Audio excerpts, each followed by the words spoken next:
Chapter 351. Pa pa pa pa. The sound was crisp. It was not like the muffled sound of the cane landing on the bodies of the imperial censorate outside the royal palace.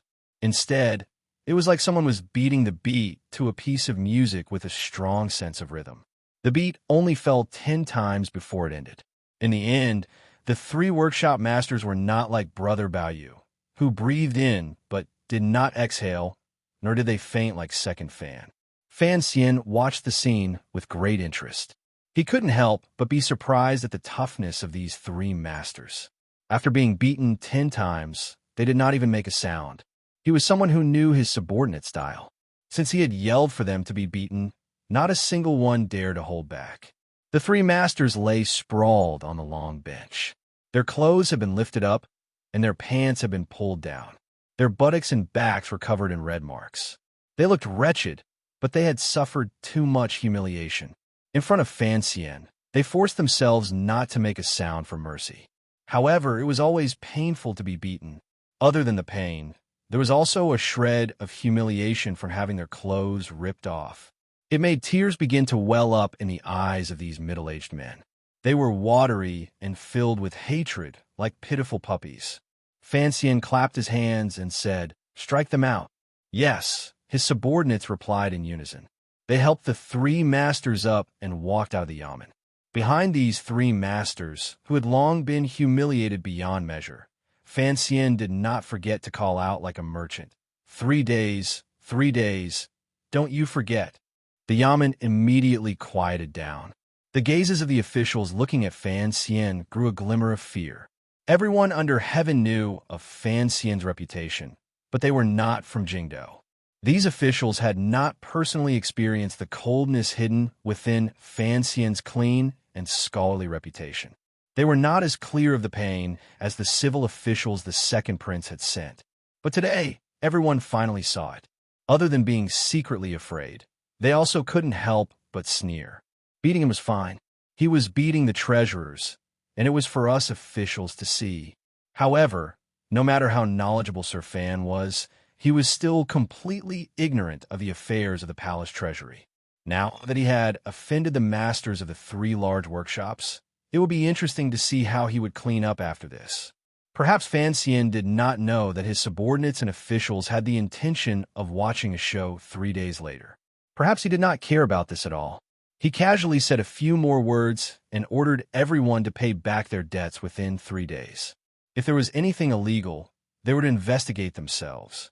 He then let the officials out of the yamen. He left behind the general from a Yi family and his close assistant, the vice commissioner of the transport division. In many ways, he still needed the help of these two people to do what he was going to do in 3 days. No one knew what he said to the two officials in the back garden, but their expressions grew heavier and heavier. In the end, they slowly nodded their heads, bowed respectfully to Fan Xian, and left. "Sir," Su Wenmao handed over the intelligence report the Overwatch Council had sent up. Fan Xian accepted it and nodded slightly as he read. It looked like the people of the 4th Bureau still had some use. However, these years, they had been suppressed by the eldest princess and the treasurers from top to bottom and hadn't had a chance to display their skills. Su Wenmao looked at him immersed in the file and thought of the scene earlier. He couldn't help but furrow his brows. Gathering his courage, he quietly said, "The masters of the 3 large workshops were killed." Fan Xian raised his head to glance at him and couldn't resist smiling. Of course they were killed. However, killing is not like cooking. If you can eat, you can eat. If you can kill, you don't have to be in a hurry to kill. Sir was too gentle earlier. Su Wenmao came from the 1st Bureau of the Overwatch Council. When it came to managing officials, he was always vicious and merciless. He truly felt that Fan Xian's earlier punishment had been too kind. It was merely 3 masters. If they were killed, then they were killed. Since they wanted to establish their might, then they had to strike like lightning. How could he speak for so long and only give them 10 beatings? He unhappily said, "Sir, you only gave them 10 beatings earlier. That was too light. I'm afraid it will make these people feel dissatisfied." Fan Xian waved the Overwatch Council intelligence report in his hand and calmly said, Based on the evidence in my hand, if I chopped off those 3 heads with one stroke, no one would dare say anything. Su and Mao was startled. Since this was the case, why had the thunder and rain been small earlier and let go of those 3 people who had no law in their eyes? Fan Xian smiled and explained, "Thunder and rain, they are all grace. If I had punished them harshly earlier, although the officials and the treasurers would not be satisfied in their hearts and would even grow jealous out of fear, they could only agree. Furthermore, they would be intimidated by the sharpness of the executioner's knife and would become obedient. These 3 days, I'm afraid that in less than a day, the officials will all make up for the deficit. As for the treasurers, they will crazily send silver to the yamen. Isn't this the situation you want to see?" Su and Mao became more and more confused. Fan Xian waved his hand. "Wrong. Suppressing it for a while and only killing the masters of the 3 workshops. What fundamental change can there be for the palace treasury? It's like hunting monkeys in the mountains. If you kill the Monkey King, the monkeys will scatter in all directions. You also know that it is impossible for me to, and I do not want to, guard the palace treasury for a long time. What will happen in the future after we leave? Those monkeys will run out from the mountains again and steal our corn to eat." Su and Mao's heart jumped. He understood something. The monkeys the commissioner spoke of were the numerous treasurers of the 3 workshops. If he beheaded the masters of the 3 workshops, the treasurers would obediently spit out the silver and return the wages owed to the workers. However, in that case, the commissioner would lose the opportunity to strike again. In the future, when the commissioner left North Min and returned to Hangzhou, far away from Shannon Road, the treasurers would probably become active again. The workers of the 3 workshops would probably have to face even more tragic revenge. "This is squeezing out pus," Fan Xian said with a smile. "Your face looks flat, but the pus is still inside, so we don't rush to scrub first. Instead, we need to open up the pores and squeeze out all of the pus." Su and Mao was startled. It was clear he had never taken beauty classes, but he understood Fan Xian's meaning. He smiled and said, "The complicated you speak of, isn't it to lure the snake out of its hole?" "Lure what?" "This is called beating the snake to startle the snake." Fan Xian touched his smooth hair and found that his description was not very appropriate. He couldn't resist smiling and said, "In any case, in 3 days' time, the humiliation of the 3 workshops being flogged 10 times. Presumably, those arrogant and willful treasurers would not be able to endure it no matter what. What if someone makes up for the silver? What then?" Su Wenmao asked with confusion. He was worried that after the commissioner's reputation spread, those little monkeys would not have the courage to jump out. Learn from past mistakes to avoid future mistakes. Cure the illness and save the patient, Fan Xian said seriously. Fan Xian said very seriously, "As long as the treasurers who have not violated the Qing law completely return the silver, I will naturally give them a chance to turn over a new leaf. I am here to manage the palace treasury, not to break it." "Understood. When it comes to enemies, we have to divide them, carry out order, treat them separately, and unite all that can be united. Let's see who jumps out in 3 days, and we'll know who is rejecting my good intentions." Fan Xian smiled slightly. "Not only are we targeting the treasurers, presumably, the trusted aides the eldest princess left in the palace treasury will not let go of such a great opportunity. From Xinyang's perspective, if I offend all the treasurers, the palace treasury will naturally sink into paralysis. At this time, they will certainly jump out. Have the people of the 4th Bureau keep a close eye on them for the next 2 days and finally draw up a list. I will ask these unstable elements to leave one by one." Su Wenmao finally understood everything. The commissioner was going to do a thorough cleanup. He thought back to the conversation in the garden earlier and carefully said, "Only, sir, the deputy is someone from Ren Qian's clan, so he can be trusted. But the Yi family?" Fan Xian knew what he was worried about. According to the news from Jingdou, a few days after the Great Prince married the Great Princess of Northern Qi, Yi Ling'er finally married the second prince. The second prince had also used this opportunity to be released from his house arrest with the Empress Dowager's intervention. "Don't worry about anything. I didn't say too much. I just had General Yi pay attention to the routes out of the treasury. I'm not so arrogant as to think I can subdue the Yi family with just a few words. Fan Xian smiled. What he had General Yi do was actually to prevent the treasurers from taking advantage of their location and secretly moving out the silver they had swallowed these years. Although most of the stolen silver had been used to buy land, the property deeds, the temperament of the treasurers had determined that they could only be left in their own homes. Furthermore, don't casually connect the Yi family to the second prince and the eldest princess, Fan Xian said after thinking for a bit. The Yi and Qin families are known together in the world. They're not as simple as most people think. How could they one-sidedly lean toward one prince? That would be too stupid. Even if he leans before the situation is clear, he will still have to give me some face. To fall out with me for the sake of a group of treasurers, unless Yizhong truly resents the emperor for not sending him farther away. Su Wenmao froze and didn't say anything more. He accepted his orders and left. Fan Xian sat in the chair and sank into silence. A moment later, he sighed. In the end, Yi Linger was married. What would the second prince's fate be in the future? He was not a kind person, but in the tea shop outside Baiwa Brothel, he had once said that the reason he had beaten the second prince into the dust was because he wanted to keep him alive. This was partly because of his relationship with Yi Linger. Another reason was that he subconsciously wanted to compete with the emperor, who was particular about raising his son, to see if he knew how to play or if he knew how to play. For many months, the Yi family had been played by the emperor. With no other choice, they could only get closer and closer to the second prince. Thinking of this, Fan Xian had a belly full of anger. Perhaps the emperor's deep planning and foresight was true, but as an emperor, his paranoia was even more true. It seemed that people sitting in different positions all had their own limitations. The emperor sitting on the dragon chair, his limitation was that he was too paranoia. First, he used the bestowal of marriage to test the waters. Then, without reason, he gradually raised his guard and shamelessly framed the Yi family, forcing them to stand against the crown prince. The crown prince? Then why did the third prince follow him out of the capital? The emperor was truly not someone who ate porridge.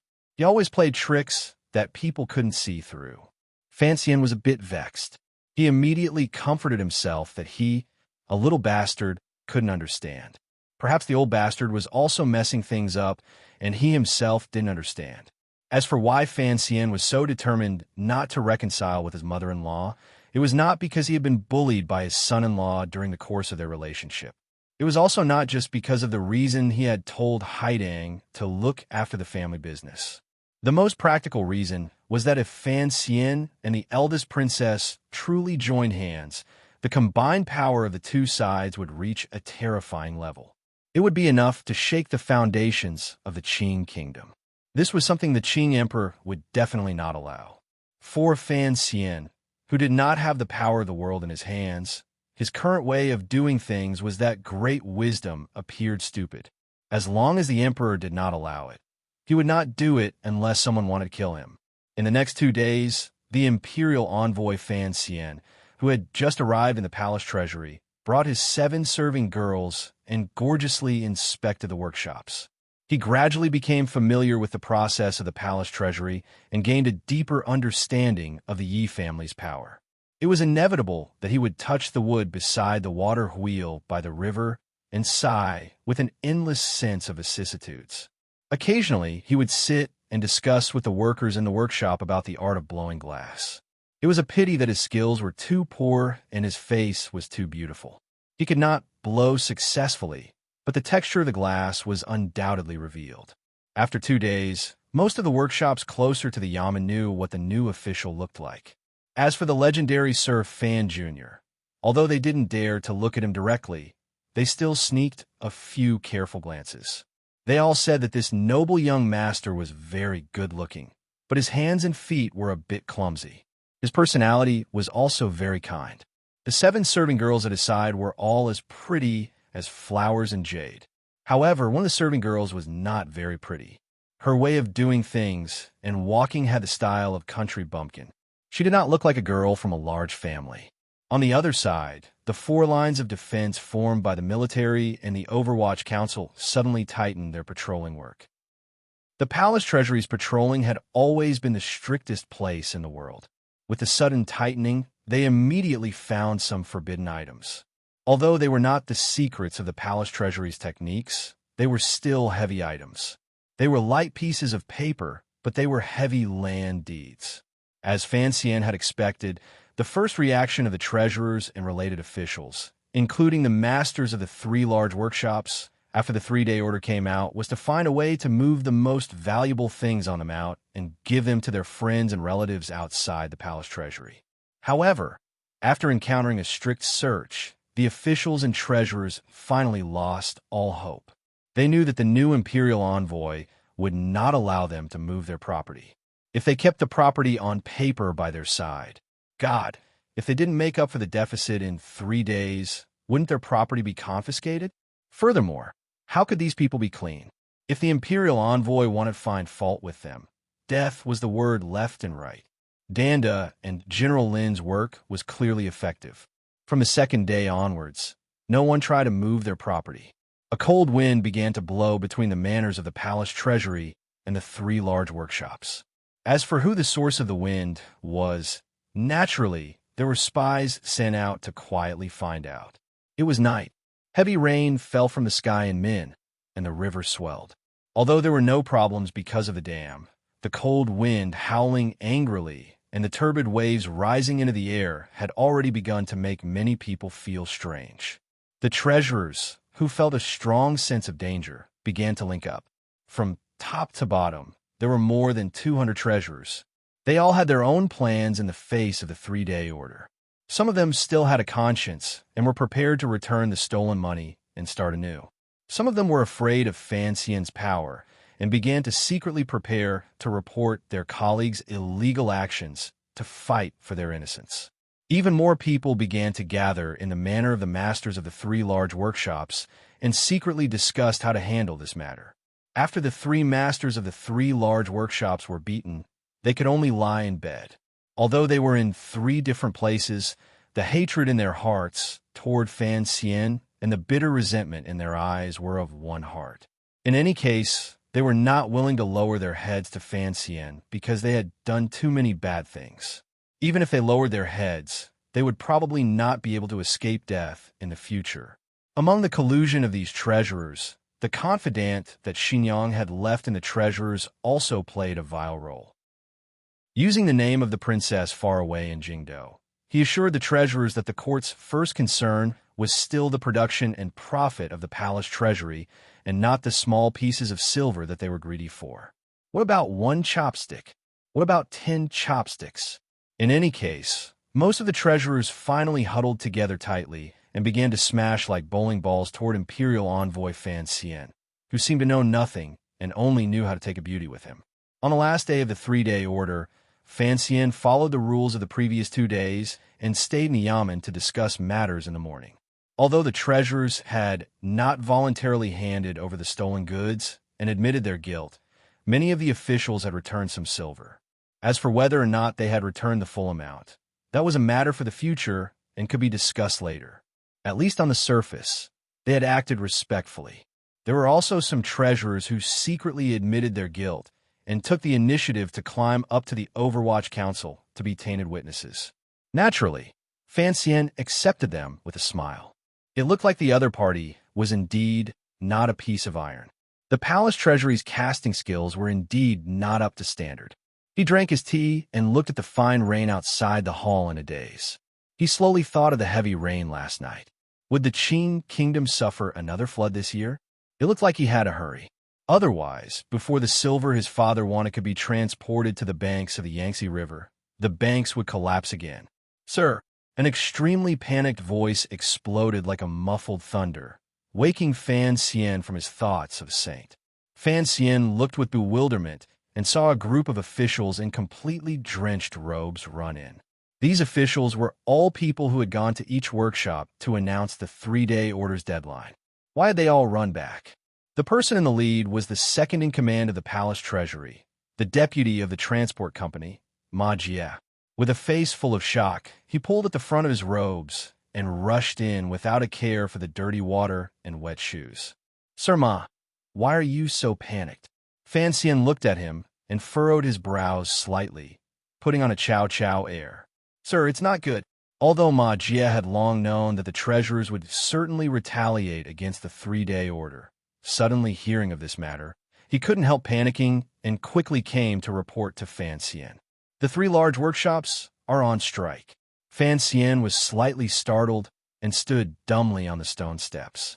Ma Jie thought the imperial envoy had also been shaken by the sudden bad news. He wiped the rain from his face and smiled bitterly. This is good. The 3 large workshops were on strike." This was something that had never happened since the Qing kingdom had taken over the palace treasury.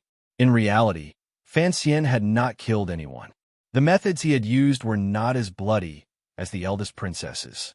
However, the problem was that Fan Xian had issued the 3-day order and had the power of spies in his hands that the eldest princess did not have. He had also blocked the treasurer's plans to transfer their family property.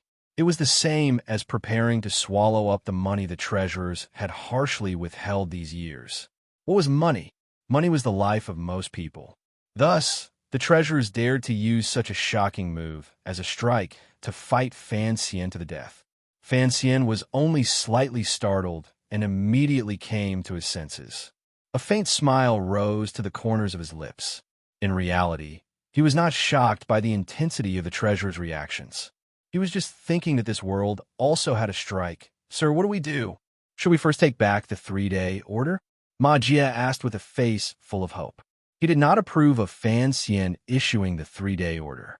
Now that the treasurers had truly gone on strike, and the 3 large workshops of the palace treasury stopped work for 1 day, how much silver would the court lose?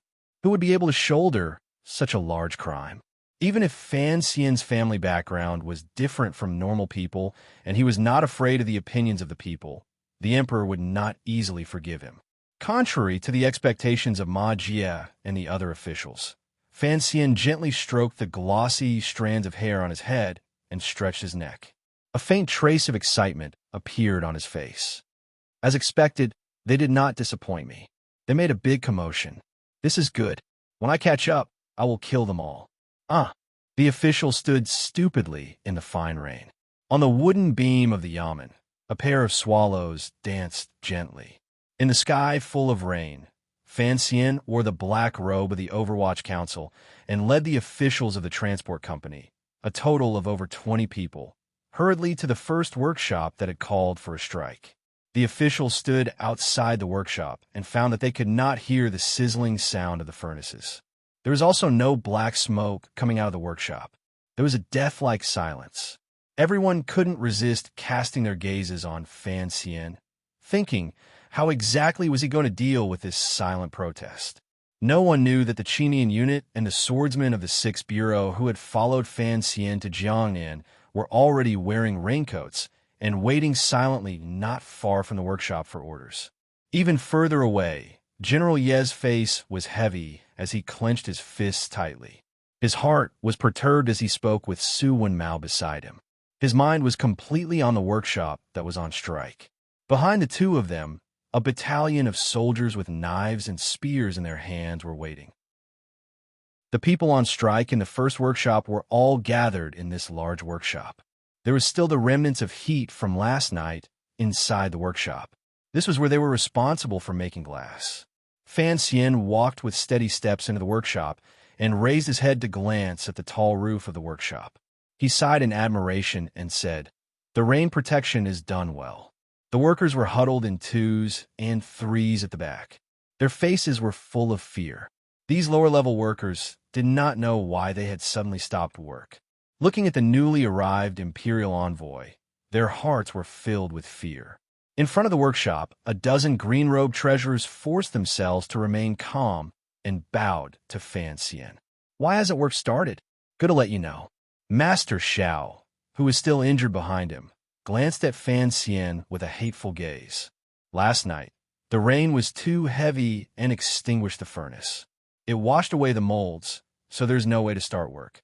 The master and treasurers were not idiots. They knew they couldn't openly say they were on strike.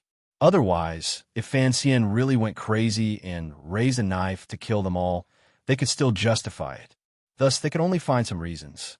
In reality, they were still using the strike to threaten the other party. Perhaps this was the so-called art of negotiation.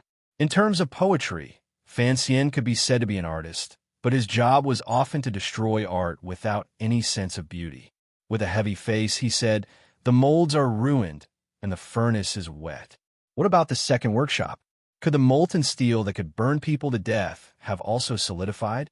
Can a spinning machine also rust? Without waiting for Master Xiao to reply, he narrowed his eyes and said, "I think you treasurers are the ones whose brains have truly become rusty." There was no such thing as negotiation. Fan Xian only needed someone to make trouble. It was necessary to change the technical director of the palace treasury. How could he miss this opportunity? "Come, cut off this Master Zhao's head for me and use his blood to warm the furnace." Fan Xian clapped his hands and said evenly.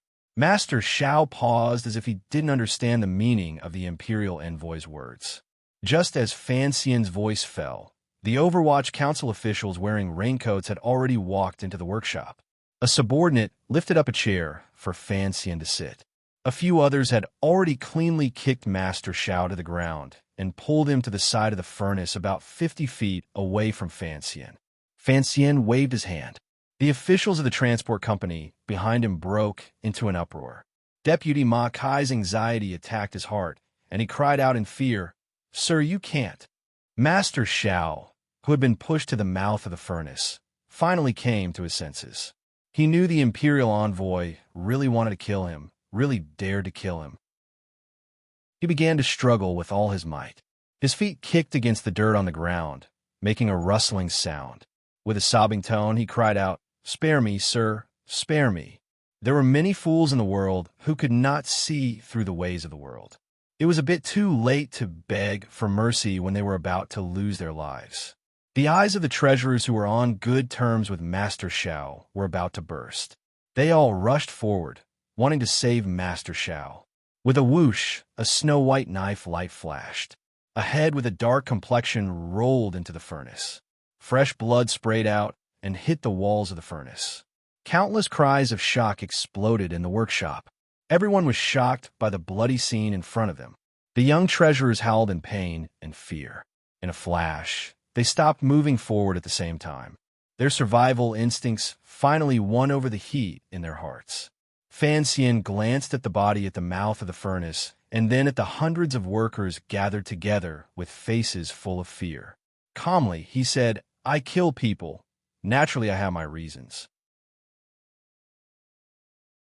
Chapter 352. The rain pattered down and hit the roof of the workshop with a pitter-patter. It formed a clear contrast with the death-like silence below the roof. The workers in the workshop gathered fearfully at the very back. The terror on their faces was not hidden, but everyone's hands had already begun to unconsciously touch the metal shovels and wooden boards. No one knew what would happen next. Standing at the front, the treasurers in charge of the strike had faces full of fear. Looking at the imperial envoy, sitting in a chair at the entrance of the workshop, no one paid any more attention to the already dead Master Xiao. No one even dared to glance at the wretched sight of the decapitated body by the mouth of the stove. They only stared in terror at Fan Xian's warm and gentle face. Everyone's feet unconsciously retreated. One person retreated, 10 people retreated, everyone retreated. The footsteps of the treasurers as they retreated made a rustling sound, like millipedes crawling in the desert. However, the workshop was only so big, and most of the space at the back was taken up by the thinly dressed workers. Where could these green-clothed treasurers retreat to? Fan Xian looked at the scene in front of him and unconsciously shook his head. In an even voice, he said, "I am not a ruthless person. Workers, do not be afraid. The court is only investigating the matter of the treasurer's embezzlement and deduction of pay. It has nothing to do with you." The workers at the very back looked at each other. Their emotions were slightly calmer, but they did not completely trust this young official. Their hands still gripped the handles of the metal shovels. Even if you're an official of the court, how can you randomly kill people? One of the treasurers finally could not stand the pressure of the silence and cried out in a sharp voice. At this moment, the deputy of the transport company, Ma Jie, was standing stupidly behind Fan Xian. He had not expected that Fan Xian would first behead a master of the workshop without saying anything. This matter had gotten out of hand. How was he going to clean it up? In a trembling voice, he said with shock and anger, "Imperial envoy, why? Everything can be discussed. It's over, it's all over."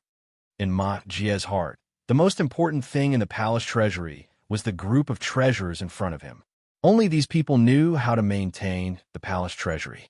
Even if Fan Xian beheaded a few dozen people today and forced these treasurers to submit, what about in the future? If the treasurers did things with resentment, who knew what would become of the palace treasury? What's more, there are still 2 managers of the first workshop who are also causing a strike. If they find out that you killed Manager Xiao of the first workshop and incited public resentment, the strike will really continue. Oh my God, if you really killed everyone, who would do the work? Could they count on those illiterate workers? Fan Xian ignored the bewildered deputy beside him and motioned for Su Wenmao to come closer. He then said to everyone in the square in a clear voice, "Listen to every word I say." Everyone was taken aback. Su Wenmao took out a few pieces of paper from his drenched robe, squinted his eyes, and began to read loudly. "Today we have found out that the master of the first workshop of the Palace Treasury Transport Company, Xiao Jing, has done many evil and illegal things since the beginning of the year." Su Wenmao furrowed his brows and glanced at the restless treasurers. He continued, "In the 2nd year and 3rd month of the Qin calendar, Xiao Jing hid the Tong Mountain mine disaster and ate the dead salary for 5 years. In total, it was 13,700 liang. In the 4th year and 9th month of the Qin calendar, Xiao Jing bribed the Suzhou master bow and bought 700 mu of fertile land at a low price. In the 6th year and 1st month of the Qin calendar, with Xiao Jing as the leader, the masters of the 3 workshops and a group of treasurers owed the workers more than 10,000 in wages. This caused a riot. 14 people died and over 50 were injured. No one knew how many crimes he listed out. He read them until Su Wenmao's mouth was a little dry.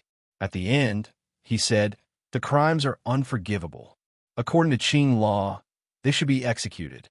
He then took out a number of land deeds, the Suzhou master bow's confession, and related evidence.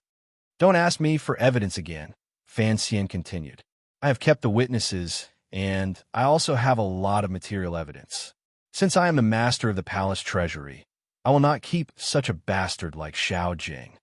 The workers, who had been trembling uneasily, listened to the imperial envoy discuss the crimes and the list of crimes. They immediately thought of how tyrannical Xiao Jing was and how harsh and sinister he was to the workers under him. Immediately, they felt that the imperial envoy had killed him well. He had killed him well. However, the hatred in the treasurer's eyes grew heavier.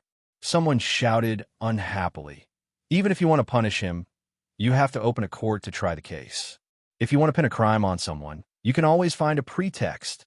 When Deputy Ma Jie, who was standing behind Fan Xian, heard Su Wenmao read out the crimes, he knew that the imperial envoy was looking for an excuse. The things that Xiao Jing had done were actually all known to the officials of the Palace Treasury Transport Company. However, even if he had to be punished according to Qing law, he couldn't just randomly kill him like this. After all, Ma Jie wanted to maintain a good relationship with Fan Xian because of his cousin, Ren Shaoan. No matter how much he disagreed with Fan Xian's style of doing things, he forced his mouth shut and did not question it. He did not question it, but there were still trusted aides left behind by the eldest princess in the transport company who would not let go of this great opportunity. Sinisterly, they said, "Sir, you handle matters decisively. However, it seems that this kind of person who takes bribes and breaks the law should be openly tried and have him personally admitted. Only then can we be wary of thieves and thieves.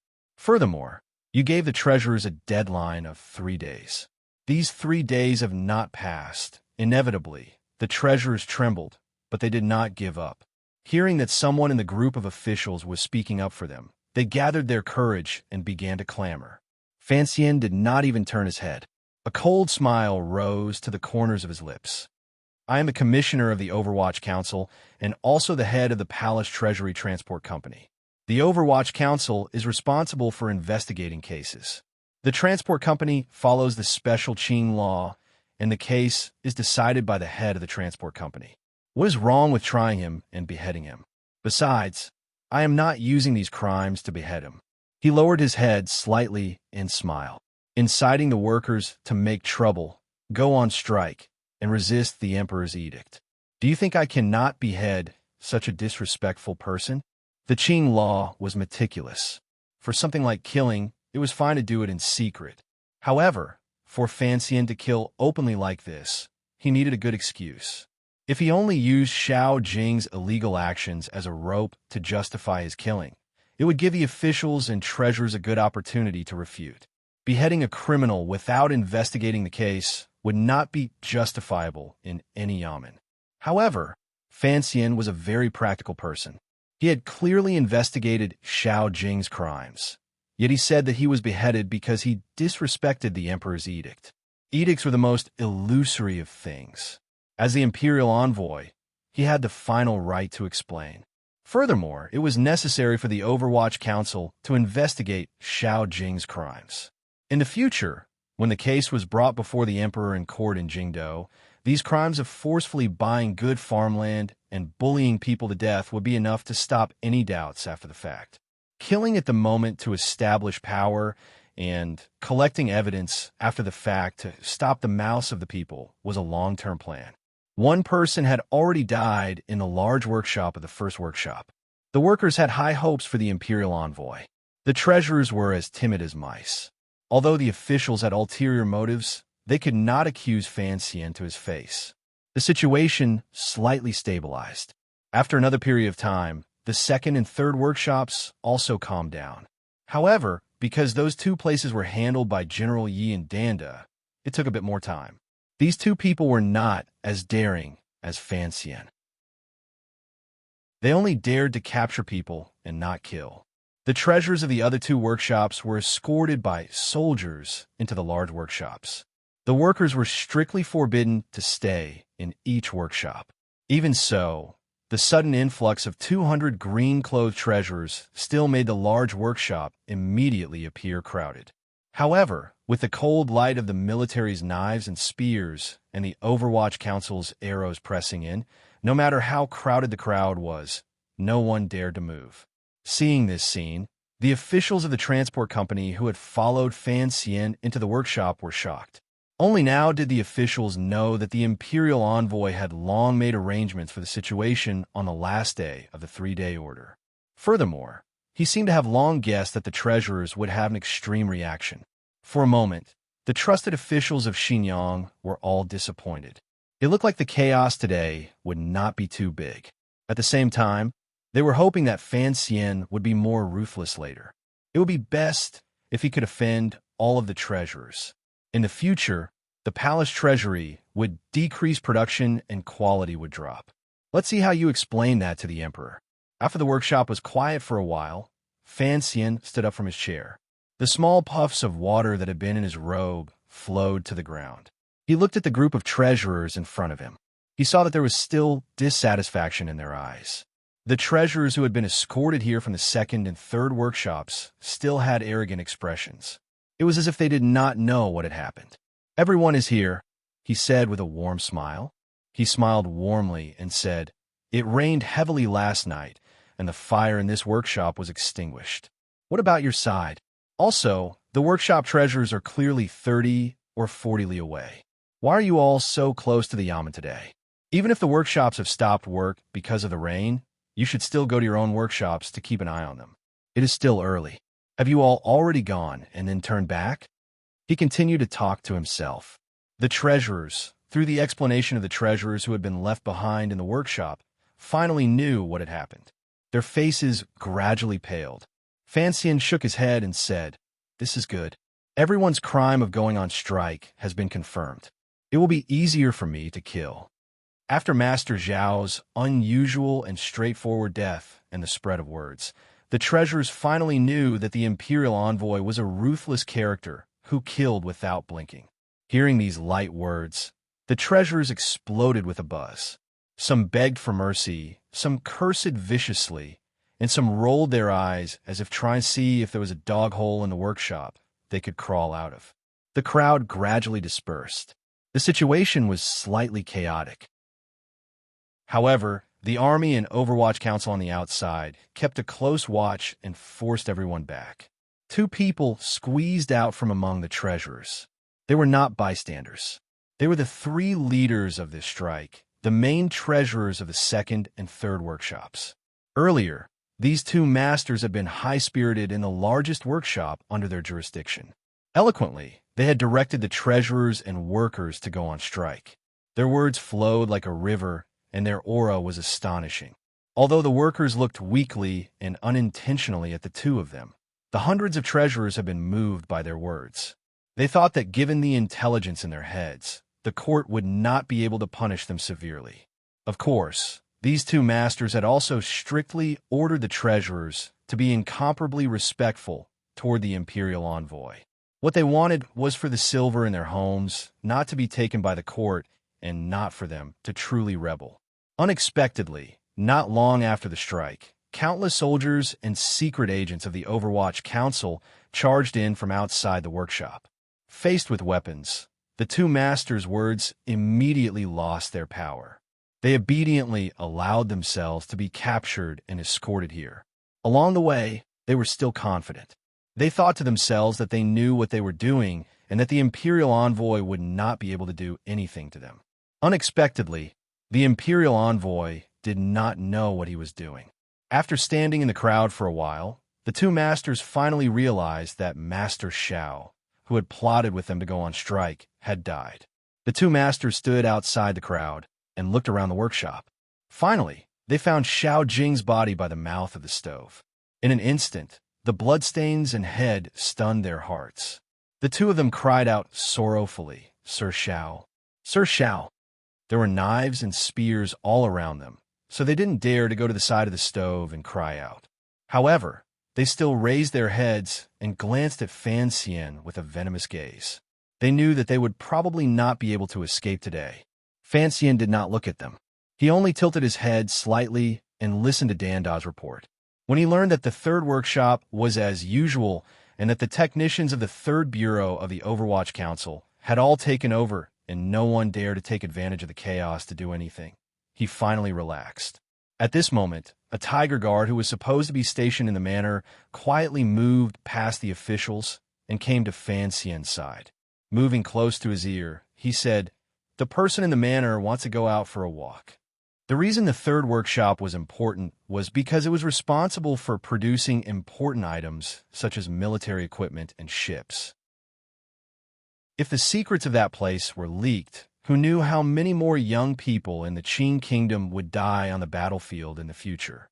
Fan Xian did not dare to take this responsibility. Originally, he had felt slightly more at ease listening to Danda's report. However, after hearing the Tiger Guard's report, his brows furrowed again. Haidang had disguised herself as a serving girl to follow him. She could fool the officials and many people, but she could not fool Gao Da's eagle-like eyes. Although Fan Xian realized that he had made a big mistake, it was already too late to make up for it. Fortunately, the Qinian unit was watching in secret.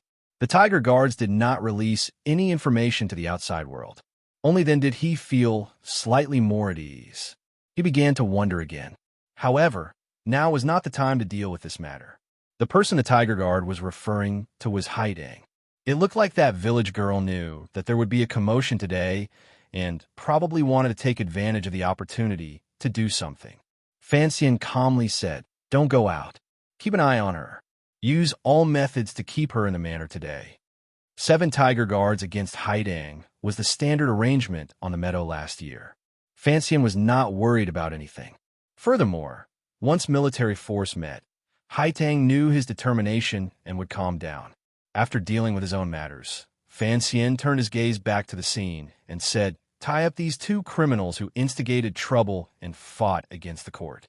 Soldiers had long gone forward to tie up the two masters. Although the treasurers' faces were filled with fear and hatred, no one dared to go forward to help. For one, there was the violent machine in front of them. For another, these treasurers had earned their fill of silver these years and truly did not have the courage to fight ruthlessly. The more money a person had, the more cowardly they were. Fan Xian saw this matter very clearly. Sir Fan, the two masters did not resist. Somewhat numbly, they allowed the soldiers to tie up their hands. However, the second master continued to stare faintly at Fan Xian's face. If you want to kill me, then kill me. But how will you explain this to the court in the future? Are you threatening me? Fan Xian smiled. On the way here, I once said something.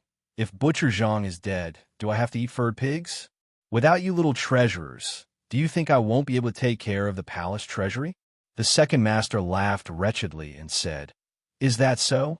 We have indeed underestimated the imperial envoy's determination, but you also seem to have underestimated these unremarkable workshops. His last words were practically shouted out.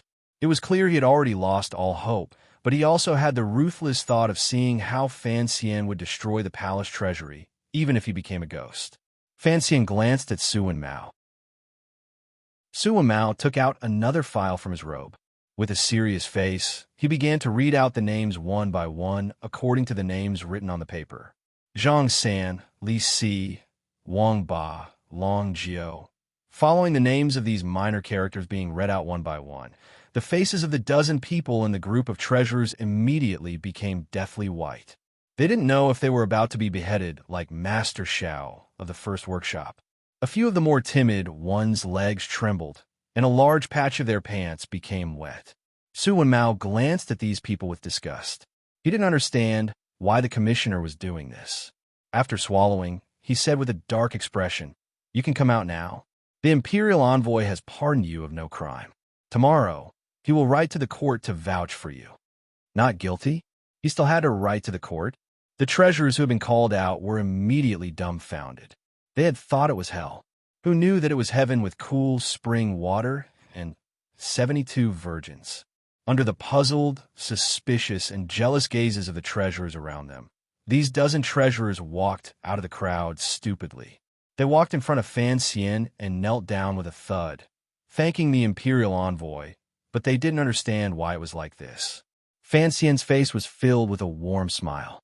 His two hands lifted the treasurers up. As he acted, he said in an even voice, to be able to capture the true crimes of the three masters and know that there were so many illegal things among the treasurers, it is all because you placed righteousness above family and were wholeheartedly loyal to the court. Otherwise, I would not have known that the palace treasury would be in such a mess, nor would I have known that there were people who dared to incite a strike and make trouble. You have all done a service to the country, so I will not mistreat you. The marketplace was immediately in an uproar. So these dozen treasurers were spies. Even the officials behind Fan Xian were dumbfounded. They thought to themselves, the imperial envoy had only been in the palace treasury for 3 days. How could he have developed so many spies? The reputation of being a secret agent of the Overwatch Council was indeed not false. The treasurers knew that the dozen colleagues Fan Xian had asked to leave had secretly betrayed them. They couldn't help but fly into a rage. Although they didn't go forward to beat them, they began to curse them viciously. Filthy words flew through the air and burrowed into the ears of the spies. Were the spies and treasurers. They had originally loved Sir Fan Jr. to death, but now they hated him to death. Yes, they had secretly returned the treasury silver and secretly said a few things they had heard, but it was not as serious as Sir Fan Jr. had said. They had only learned about the strike last night. Where would they have had the time to report it? As for Master Xiao and the other two masters, God, they just wanted to be a pretty fence-sitter. How would they dare offend the head of the treasurers? These treasurers, who had been condemned by thousands of people, looked at each other. They wanted to cry, but had no tears. Even if Fan Xian let them go today, he had publicly pointed out their shameless and betrayal in front of everyone. How could they face their 200 colleagues in the future? How could they face others? Zhang Sen looked at Li Si. Wang Ba looked at Long Jiao. With sorrowful eyes, they asked, "You're also a spy?" "Yes, we're also a spy." What Fan Xian said next shocked the people in the workshop. These 13 treasurers bravely exposed the abuses and have done the country a service. I have decided that from now on, they will be the deputy masters of the 3 workshops. Fan Xian smiled warmly and asked the deputy beside him, "Sir Ma, what do you think of this proposal?" Deputy Ma Jie was still worried about how the palace treasury could produce normally and felt depressed. However, hearing these words, he still repeatedly nodded his head in agreement. In the depths of his heart, he felt great admiration for Fan Xian. This move was truly beautiful, exposing the shameless faces of the spies of the treasurers. In the future, when the treasury was governed, these people would be used as claws and teeth. There was no need to worry that they would not be convinced. This was an artificial chasm drawn out among the treasurers. If today's matter could be concluded satisfactorily, it would be difficult for the treasurers in the future to come together again and become a class that could oppose the officials. Suddenly, someone laughed coldly. Everyone focused their eyes and saw it was the second workshop treasurer who was tied up and kneeling on the ground. They saw him laugh coldly and sorrowfully. What a group of shameless people. Sir Fan, do you think you can rely on these people to keep the palace treasury running like before? I'm not threatening the court, but without the things in our heads, the palace treasury probably won't last more than a few days. After these words were said, the atmosphere became strange again. Deputy Ma Jie wanted to move closer to Fan Xian's ear to plead for mercy, but he didn't know how to say it. The trusted aides of Xinyang among the officials of the transport company also began to openly think for the court while secretly cheering for the master. They all advised Fan Xian that everything should be done for the sake of the palace treasury's production. Killing this Master Xiao was already enough of a lesson for the other party. Fan Xian would not listen to these words. He only stared at the second workshop master and didn't speak for a moment. That pair of sharp and clear eyes stared at the second workshop master until he could no longer bear it and slowly lowered his head. At this moment, Fan Xian said angrily, "You're at death's door, and you still dare to threaten the court treasurers? I'll tear off your underwear and put it on your face to see if what grows on your neck is a head or a butt." The imperial envoy's thunderous anger made the workshop fall into absolute silence. Fan Xian swept his gaze across the treasurers and said with pity and anger in his disdain, "Do you really think you're so promising? Do you think the palace treasury is still the Yi family of the past? Don't you look at your little bit of ability and say other people are shameless people? What about you? Other than being greedy for silver, stealing materials to sell, embezzling hard-earned wages, and forcefully taking other people's wives, what else can you do? Shameless? If you were shameless, there wouldn't be today's matter." He turned and said angrily to the second workshop master, "You're very stubborn. The palace treasury can't do without you. Then tell me, how come the glass has become more and more muddy these years? How come the wine is so bland that it's about to give birth to a bird? The perfume has already stopped production for 10 years. Have you found a way yet? Back then, you were also a servant of the Yi family, old man." Fan Xian's heart was pained, and he opened his mouth to curse at the master. "How did you F***king fall to this level? I'm about to F***king die of anger." Everyone in the workshop shivered. Only now did the slow-witted people remember that there seemed to be a rumor. The angry imperial envoy in front of them was a descendant of the Yi family. F***king me? Whose mother would be angry? There is something I need to explain. Yesterday's chapter finished very comfortably. I thought to myself that no one would say the plot stopped halfway. In the end, there were still brothers and sisters who seriously criticized me.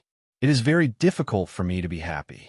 Originally, yesterday's chapter should have ended when the deputy called for the palace treasury to go on strike. Furthermore, I was also very tired. However, I thought that being stuck halfway probably made everyone uncomfortable, so I wrote another 1,000 words. I thought about it, so I wrote another 1,000 words. The plot developed naturally, but there was a limit to how many words I could write each day. It was not purposely left there. Please understand, Bravo. Thinking about it from another perspective, it meant that the current plot was rather attractive. Haha, I comforted myself. Of course, this paragraph does not count. All right, my spirit is a little weak. I'll report this first. To be continued. If you want to know what happens next, please go to www. See him if you. Calm. There are more chapters. Support the author and support the original reading. Chapter 353. The master knelt on the ground. His face was red and white. Hearing the words, "Ye family," he remembered the true identity of the person in front of him. A sliver of memory that had been hidden for many years slowly rose. It made him feel ashamed, angry, and afraid. The feeling of shame was easy to understand. After all, back then, he was just a little beggar by the side of the road. To be able to get to where he was now, it was all because of the Yi family. How had the young lady of the Yi family educated people like him? As for the anger and fear, it came from his natural reaction. It was a kind of shame and anger after being stripped naked. Thinking that the imperial envoy was a descendant of the Yi family, he was afraid that whatever he knew in his head, the other party would also know. Then, how could he use those things to threaten the other party? The other party had cut down Master Shao with one strike. Could he not cut him? The court has treated you well. Fan Xian looked at him and said each word clearly. Fan Xian looked at him and said each word clearly. Putting aside you 3 masters, even a normal treasurer's annual salary is even more than a third-level official in Jingdao. Were you not satisfied with? A glimmer of coldness flashed through his eyes. Do you think that the production of the palace treasury all depends on your heads? That the 20 million liang of silver every year blinds your eyes and makes you feel dissatisfied and that you should earn more? These words hit the bottom of the treasurer's hearts. The palace treasury's annual production was abundant and sold to various countries under heaven. It brought the Qin kingdom a great profit. Although the treasurer's treatment was already very high compared to that enormous sum of silver, they still felt uncomfortable in their hearts. They always felt that they earned money for the court and should be given more. This was why they privately took bribes, bent the law, and oppressed the common people. Hearing the imperial envoy say this, although the treasurers did not talk back, the meaning appeared in their eyes. Fan Xian laughed coldly and ruthlessly tore away their masks. Lightly mocking, he said, "The problem is the things you rely on, are they really the things in your heads?" There was a silence. Everyone, including the officials, acknowledged this reality until Fan Xian said, "Don't forget, before the Yi family appeared, what did you know? Did the technology in your heads fall from heaven? Was it taught by the temple?" Fan Xian scolded. "All of you remember it clearly. This is what the Yi family taught you. Without the young lady of the Yi family, you are just trash continuing to dig the fields and beg. Why did the Yi family build these workshops in the past? I think all of you have forgotten that you are in front of this official. You still want to use the things that the Yi family taught you to threaten this official. Do you have any shame? Do you have any shame?" The officials behind him looked at each other. Although the court had long stopped pursuing the matter of the Yi family, and Sir Fan Jr.'s past was gradually known to the people of the world, to speak of the Yi family so openly was still somewhat taboo. Fan Xian could not care so much. He was angry, but he wanted to use this opportunity to clear his name. In this world, no matter what you did, you had to be justified. Fan Xian had scolded the treasurers and beheaded them. Disregarding the benefits, he had first taken a flag on a moral level. The manager of the second workshop finally softened. He knelt on the ground and wailed, "My lord, this lowly one knows his mistake. Please, my lord, give this lowly one a chance. Let this lowly one use the skills I learned in the past to serve the court." Although this master was wailing in pain, Fan Xian's sharp eyes did not find any traces of tears on his face. On the contrary, the corners of his lips were pressed tightly together. He couldn't help but smile coldly. He knew that the others still thought he wouldn't continue killing and that the things in his head were still useful. Fan Xian gently clapped his hands. When the clapping was about to end, 4 old men around 50 years old were escorted into the workshop by Overwatch Council officials. These old men were not bystanders. They were the shopkeepers of Qingyu Hall who had come back from the Central Plain via Danzhou. The Overwatch Council officials set out 4 chairs. Fan Xian rose and, expressionless but deliberately respectful, invited the 4 shopkeepers to sit. The officials, treasurers, and workers were all confused. They wondered who these old men who seemed like they would be blown over by the slightest breeze had the right to sit side by side with the imperial envoy. Although the deputy, Ma Jia, didn't say anything, he was muttering in his heart. He thought, even I am standing behind the imperial envoy. How dare these commoners? Fan Xian's finger slid across the robe on his body and dipped into some icy rainwater. He smeared it between his brows and slowly rubbed it. He asked, "Do you still recognize who these 4 are?" Nearly 20 years had passed since the Yi family's collapse. The workers in the palace treasury workshop were no longer the same as before. Even the treasurers had never seen the high and mighty 23-head shopkeepers of the Yi family, so they did not recognize who these 4 people were. Even though they were old men from back then, they were too far away and could not distinguish clearly. On the other hand, the second workshop's manager, who was kneeling on the ground, slowly swept his hesitant gaze across the 4 people's faces. He lowered his head and thought for a long while. Suddenly, he seemed to have thought of something and was so shocked that his legs gave way. His originally kneeling posture, he immediately sat down on the muddy water. It had been 20 years since they had seen each other. As a small helper of the Yi family, it took him a long time to remember who the people sitting in front of him were, the old shopkeepers of the Yi family. The second workshop master's body began to tremble. Only now did he know why Fan Xian was so fearless, why he had forced him, the treasurers, to rebel, and why he did not care about what they remembered in their minds. He had brought the old shopkeepers, who had been under house arrest in Jingdou, to the palace treasury. What kind of people were the old shopkeepers? They were the first group of students of the young lady of the Yi family. They were also the masters of all the teachers and helpers of the Yi family. They were also the ancestors of the present palace treasury treasurers.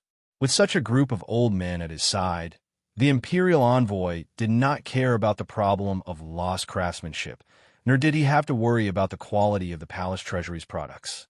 Truthfully speaking, the palace treasury had been single-handedly built by these old shopkeepers. How could they not be managed? Thinking this through, the master's face was full of despair, but there was still a glimmer of hope in the depths of his heart. Opening his mouth, he struggled to crawl toward Fan Xian and wailed, "Teacher, please ask for leniency on behalf of your disciple." Everyone was startled, and Fan Xian was also slightly surprised. He knew that this person was not asking for leniency from him. Following the master's gaze, he found that he was looking at 7th Yi. He couldn't help tilting his head and asking curiously, "7th Yi, was he your former disciple?" 7th Yi's face darkened. He stared at the master's face and said in a raspy voice full of resentment, "He learned from me for a few days." Fan Xian smiled slightly. He understood 7th Yi's feelings. After the Yi family collapsed, the 23 old shopkeepers had been captured by the court from various places and placed under house arrest in Jingdou. Some of their disciples had resisted and died, while others struggled at death's door. Of course, this was all people's own choice in the face of impending disaster. No one blamed them. However, for someone like the second master who had climbed to such a high position, his behavior back then must have been very bad.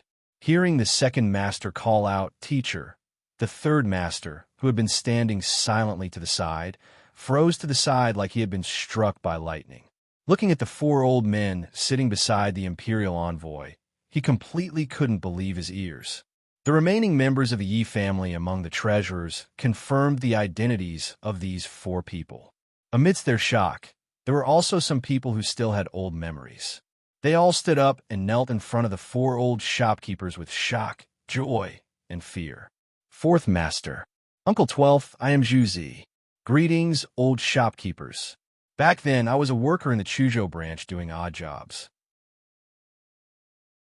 Although most of the treasurers did not have much of a relationship with these four old shopkeepers, the palace treasury meeting to recognize relatives was already bustling with activity.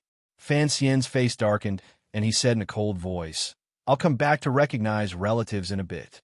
Although his expression was unhappy, his heart had calmed down. With the 13 spies as deputy masters and the remaining power of these old shopkeepers, his plan to reform the palace treasury should be able to proceed smoothly. Meeting again after 20 years, the atmosphere in the workshop immediately became somewhat sad. This kind of sadness perfectly diluted the earlier tension. Only the officials of the transport company felt uneasy, and some of the Xinjiang people laughed coldly to themselves. If the scene in front of them got back to Jingdo, the emperor would probably have some opinions about Commissioner Fan. The second master lowered his head and knelt on the ground. He also felt slightly comforted in his heart. Looking at this situation, at most he would receive some punishment. In a moment, he would desperately admit his mistake. For the sake of the old Yi family, the imperial envoy probably wouldn't make things too difficult for him. He glanced sideways at the body of Master Xiao in the distance at the mouth of the furnace and felt a lingering fear in his heart. Fortunately, Xiao Jing had stepped forward first. He also felt some sympathy for that bastard. He thought to himself that a person who had no connection to the old Yi family had indeed died cleanly under the hands of the imperial envoy. Unexpectedly, after Fan Xian had repulsed the treasurers, a faint smile rose to his face, and he said, "Take this person away and behead him." "Yes, sir." The second master raised his head and looked around with a perplexed gaze. For a moment, he didn't understand who to behead. Shouldn't things be like this?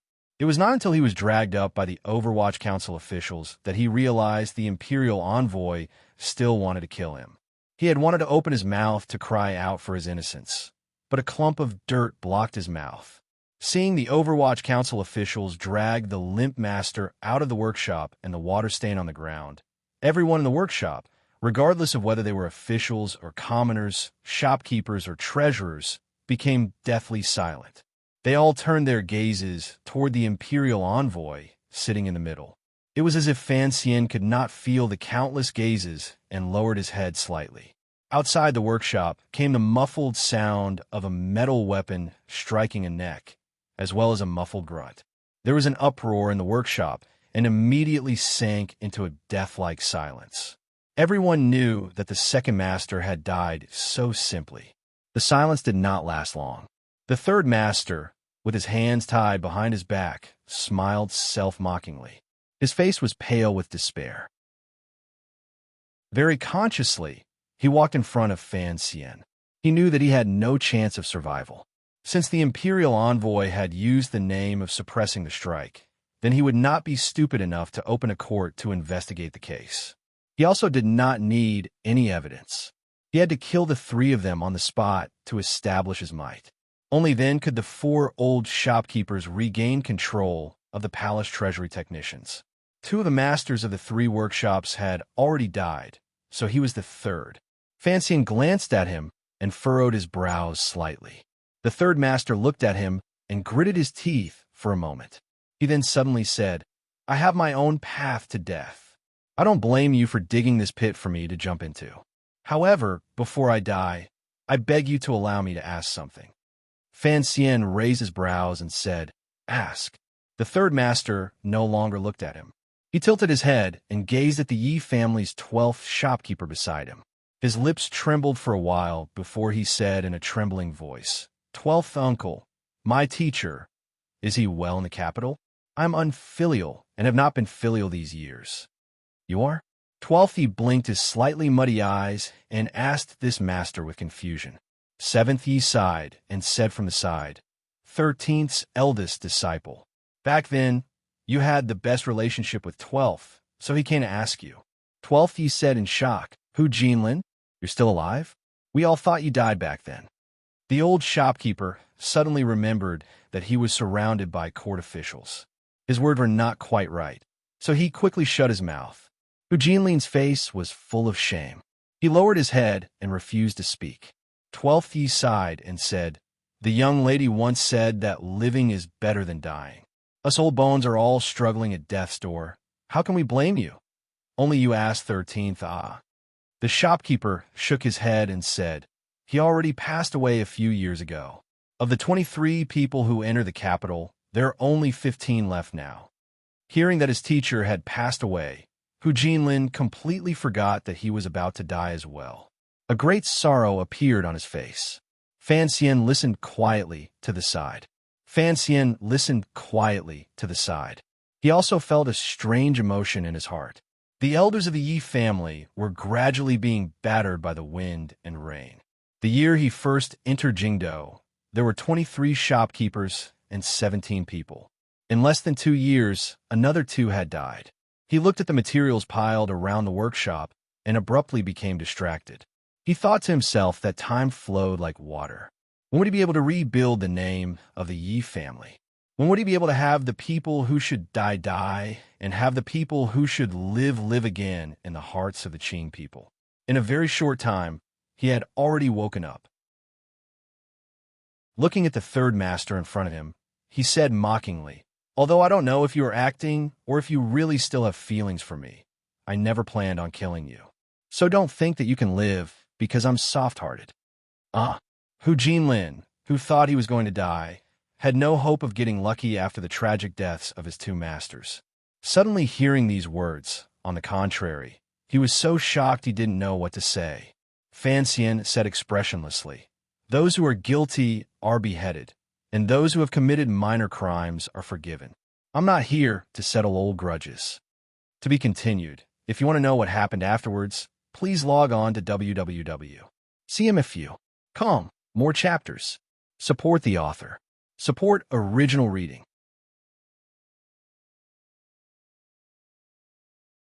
Chapter 354.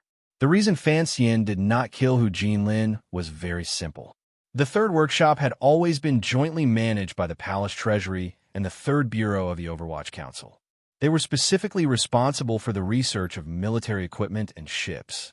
The Third Bureau of the Overwatch Council had always been Fan Xian's fellow disciples, so they understood the situation of the third workshop the best. Hu Jinlin was wholeheartedly engrossed in studying the blueprints the mistress of the Yi family had left behind. His personality was wooden and dull. Although he had embezzled a great deal of silver, he had never done something that Fan Xian could not tolerate, such as taking over fields and bullying women. Compared to the masters of the first and second workshops, there was indeed a reason for him not to be killed. Of course, the most important reason was that Fan Xian did not want to kill him. From another angle, it showed that he was not a righteous official. The master of the third workshop was taken away. There were still many treasurers left in the workshop. These people looked at each other. At the beginning of the strike, everyone was secretly anxious in their hearts, but they still had some confidence. It was not the first time the treasurers had banded together to oppose the officials of the court's transport company. In the past, as long as their requests were not excessive, the matter would always be resolved peacefully. In their eyes, they only wanted to protect the silver they had extorted and harshly withheld over these years. It was indeed a reasonable request. However, no one had thought that the new imperial envoy would be so vicious and merciless. After pointing out the nature of the palace treasury and inviting out the 4 old Yi family shopkeepers, the treasurers all knew that all of their trump cards had lost all effect in front of this young official. At this moment, the treasurers were just a flock of chickens waiting to be slaughtered. It was just a matter of how many Fan Xian wanted to slaughter. Not many. Following Su Wenmao's naming and statement of crimes, another 3 treasurers were pulled out from the crowd. These 3 treasurers had done many evil things and secretly colluded with the officials of the Suzhou government. The matters they had handled had violated countless Qing laws. Killing them 16 or 17 times was not enough. Fan Xian accepted the file in Su Wenmao's hands and glanced at the treasurers in front of him who had wet his pants and couldn't even stand steadily. He furrowed his brows and said, "You're the one who married 12 concubines?" The treasurers didn't even have the strength to nod. He was terrified. Fan Xian shook his head and mockingly said, Marrying 12 concubines only shows that you are rich and have a lot of confidence in the bed between husband and wife. But out of the 12 concubines, 9 of them were taken by force. That is very shameful. Stealing someone's wife and killing their own husband? Impressive, impressive. You are even more arrogant than the most famous hedonistic playboy in the capital. Although the other 2 treasurers did not commit such a crime, they still deserve to die. Fan Xian waved his hand. The Overwatch Council officials dragged the 3 treasurers out. Following the sound of 3 knives and 3 wretched cries, 3 lives were lost. Killing people without a change in expression was something the Overwatch Council officials could do. Even the soldiers by the side of the workshop could barely do it. However, the officials of the Palace Treasury Transport Company could not take it anymore. Their backs were drenched in sweat. Some of them smelled the blood inside and outside the workshop and wanted to vomit. Deputy Ma Jie was still relatively calm, but the sweat on his face began to drip furiously. Pitifully, he moved closer to Fan Xian's ear and said, "Sir, in a few days, the palace treasury will open for bidding. Killing people is inauspicious. Killing people is inauspicious." Naturally, there was no way to save the people who had been killed, but Ma Jie was afraid that Fan Xian's vicious nature would explode and continue to kill. Fan Xian smiled and said, "Sir Ma, don't worry. 6 years ago, Ma Yu, the eldest princess, personally came to the palace treasury for the last time. How many treasurers did she kill?" He extended his thumb and pinky finger and said, 6. I am a junior, so naturally, I won't kill too many. I've already killed 5. That's enough. Hearing these 2 words, the hearts of the officials behind him relaxed involuntarily. The treasurers in front of them were wild with joy. Regardless of who it was, they were all frightened by the 5 bloody heads until their legs felt weak. Only Su Wenmao suppressed the displeasure in his heart after a moment of surprise and didn't say anything. Deputy Ma Jie furrowed his brows, thinking that there was more to the imperial envoy's words. The eldest princess had killed 6, and he had only killed 5. If this matter went wrong in the future and the imperial censors reported him for violating court law and killing indiscriminately, it looked like there would be an explanation. It seemed that although this imperial envoy was young, his thoughts were ruthlessly meticulous. He could not miss the path that his cousin, Ren Shaoan, had painstakingly paved for him. After thinking through this matter, Deputy Ma Jie solemnly agreed to Fan Xian's following appointments and measures without a trace of evasion or conflict.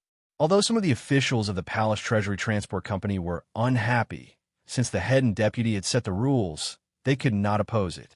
In Fan Xian's plan, the masters of the 3 large workshops were either dead or imprisoned. It just so happened to free up the 3 most important positions for the 3 old Yi family shopkeepers to temporarily hold.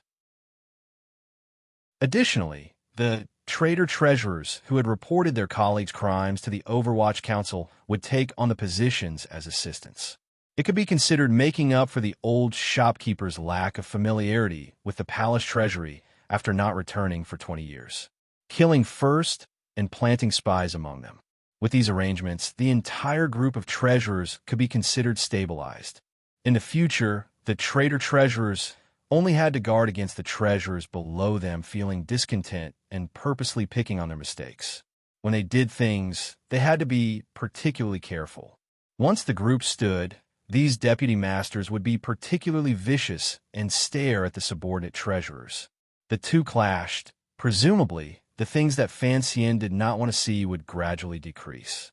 3-day order, there's still half a day, Fan Xian said. Don't look at me. I know you can all read. Go back. Some of the workshops that you should be in are hundreds of li away. If you don't hurry home to raise the money and then return to the workshop to work, are you going to continue standing here like clay figurines? Fan Xian said, "Those who didn't die, spit out the silver and give me a clear account of what you have done. Write a note yourself." His voice gradually became cold at the end. After saying this, he walked out of the large workshop under the terrified gazes of the treasurers. The soldiers general Yi led gradually dispersed. The Overwatch Council officials all returned to their positions. It was still unknown who the spies placed in the workshops were. The officials whispered among themselves, but no one knew what they were talking about. The workers had watched a great show. After the treasurers had been taught a lesson through blood and fire, they became particularly obedient and terrified. The heavy rain outside gradually stopped. A lively palace treasury strike incident ended in such an absurd and nonsensical manner under Fan Xian's knife and the shopkeepers' old faces. The treasurers and officials returned the silver smoothly.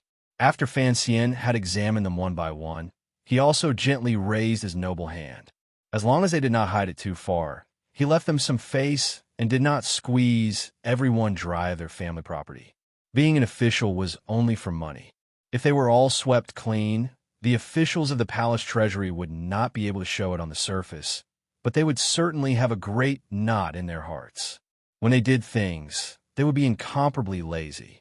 Even with all 5 fingers spread open and pulling at the silver, the Yaman's 3-day order still recovered a large amount of silver. Even though Fan Xian's family was extremely wealthy and he had seen a lot of things in this life, looking at the number on the account, he still sucked in a cold breath in shock. He felt a faint regret in his heart. This matter had become a big deal. It was impossible to hide it from Jingdou. Under the eyes of everyone, the silver that was cleared, other than the wages owed to the workers these years, had to be sent into the palace treasury's special accounts. It was impossible for him to move it personally. If he had known earlier that the treasurers were the fattest corrupt officials in the world, perhaps Fan Xian would not have organized such a purge. Instead, he would have directly had the swordsmen of the 6th Bureau of the Overwatch Council be thieves. Other than things like land deeds, he would have stolen the rest of the banknotes into his own private hands. He was currently short of silver.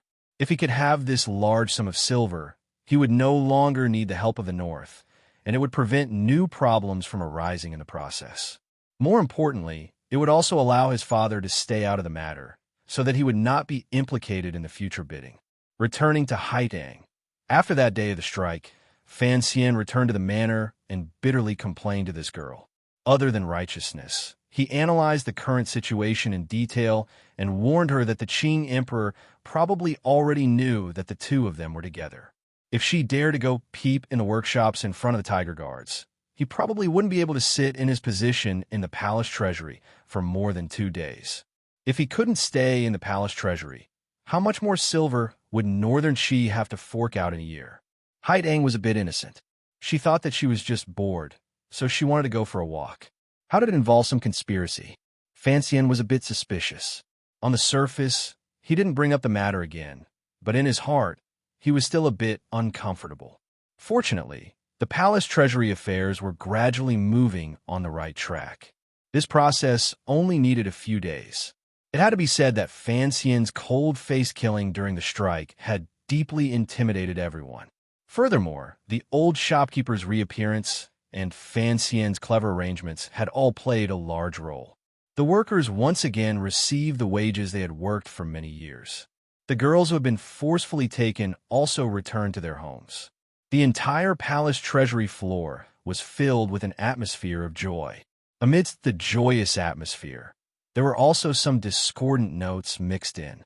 Although Fan Xian's thoughts were meticulous and had long guessed some of it, he had used the power of the government ahead of time to suppress those bitter stories from happening.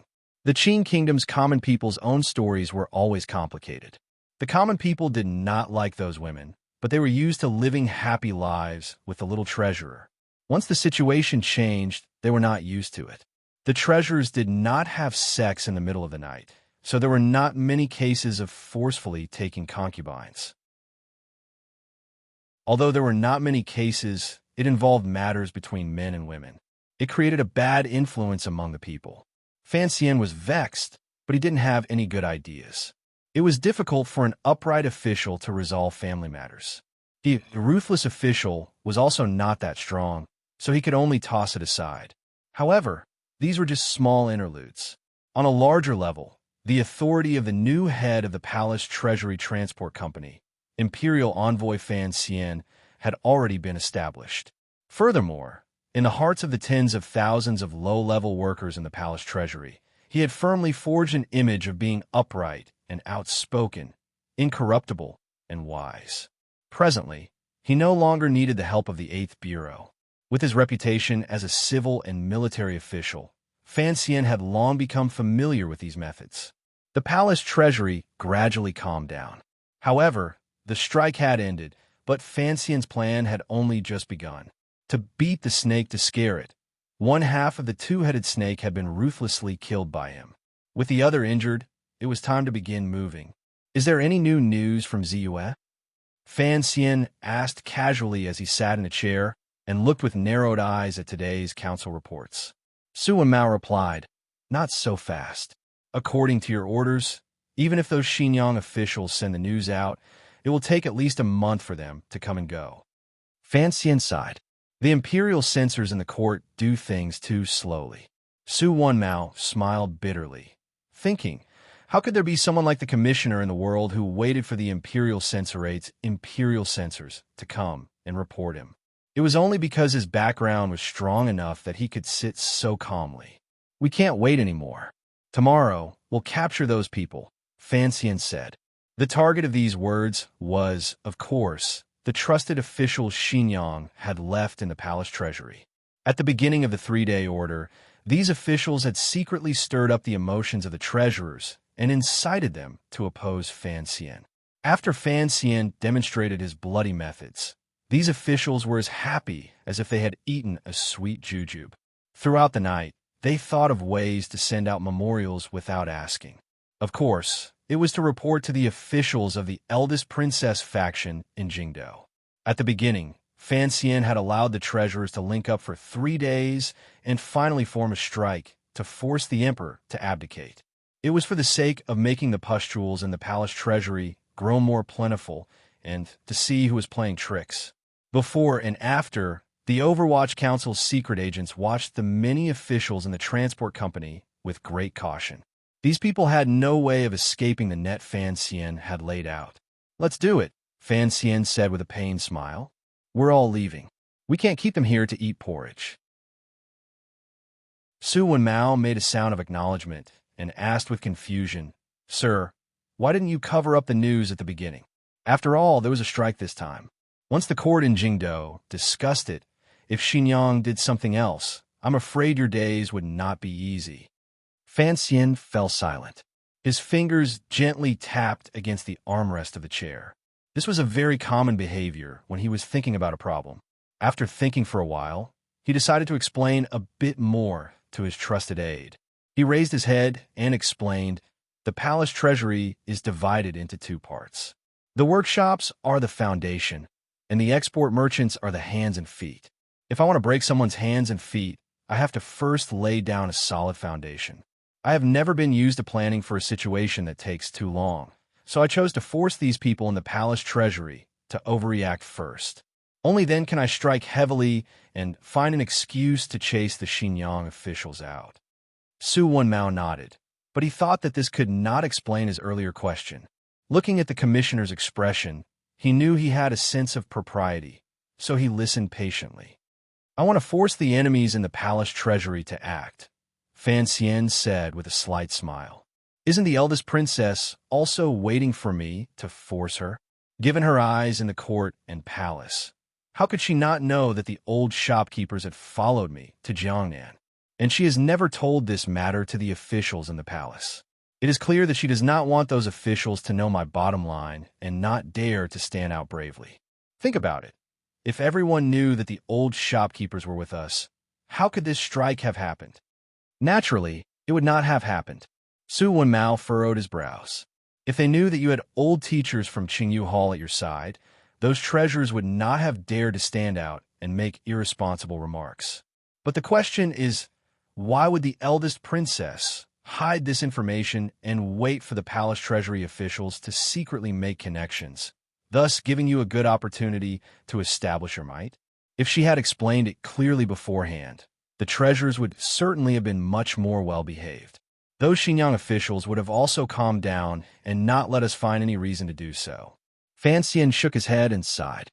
"This eldest princess stands much higher than most people. Yes, it looks like she has given me a chance to establish my might, and even allowed me to intimidate a group of officials in the palace treasury. However, in the way I handled this matter, I had no choice but to borrow more of the people and power of the old Yi family. I had to kill people to establish my might. My methods would appear more violent and unscrupulous. He continued to explain, when I first entered the palace treasury, I killed 5 treasurers. If this news got to Jingdo, the court would certainly not have a good evaluation of me. As for using the old shopkeepers to control the palace treasury, it would touch on some people's taboos in the palace. The eldest princess covered this pot of porridge and waited for it to boil. It looked like she wanted me to eat it, but in reality, she wanted to burn my mouth. Su Wenmao worriedly said, "Speaking of which, when you handled the strike that day, your words seemed to touch on some taboos." Fan Xian smiled and didn't say anything. Su Wenmao's face was full of seriousness. After the strike, killing people and the old shopkeepers get back to Jingdo, no matter what, the court will reprimand you. At the very least, your actions are reckless and careless.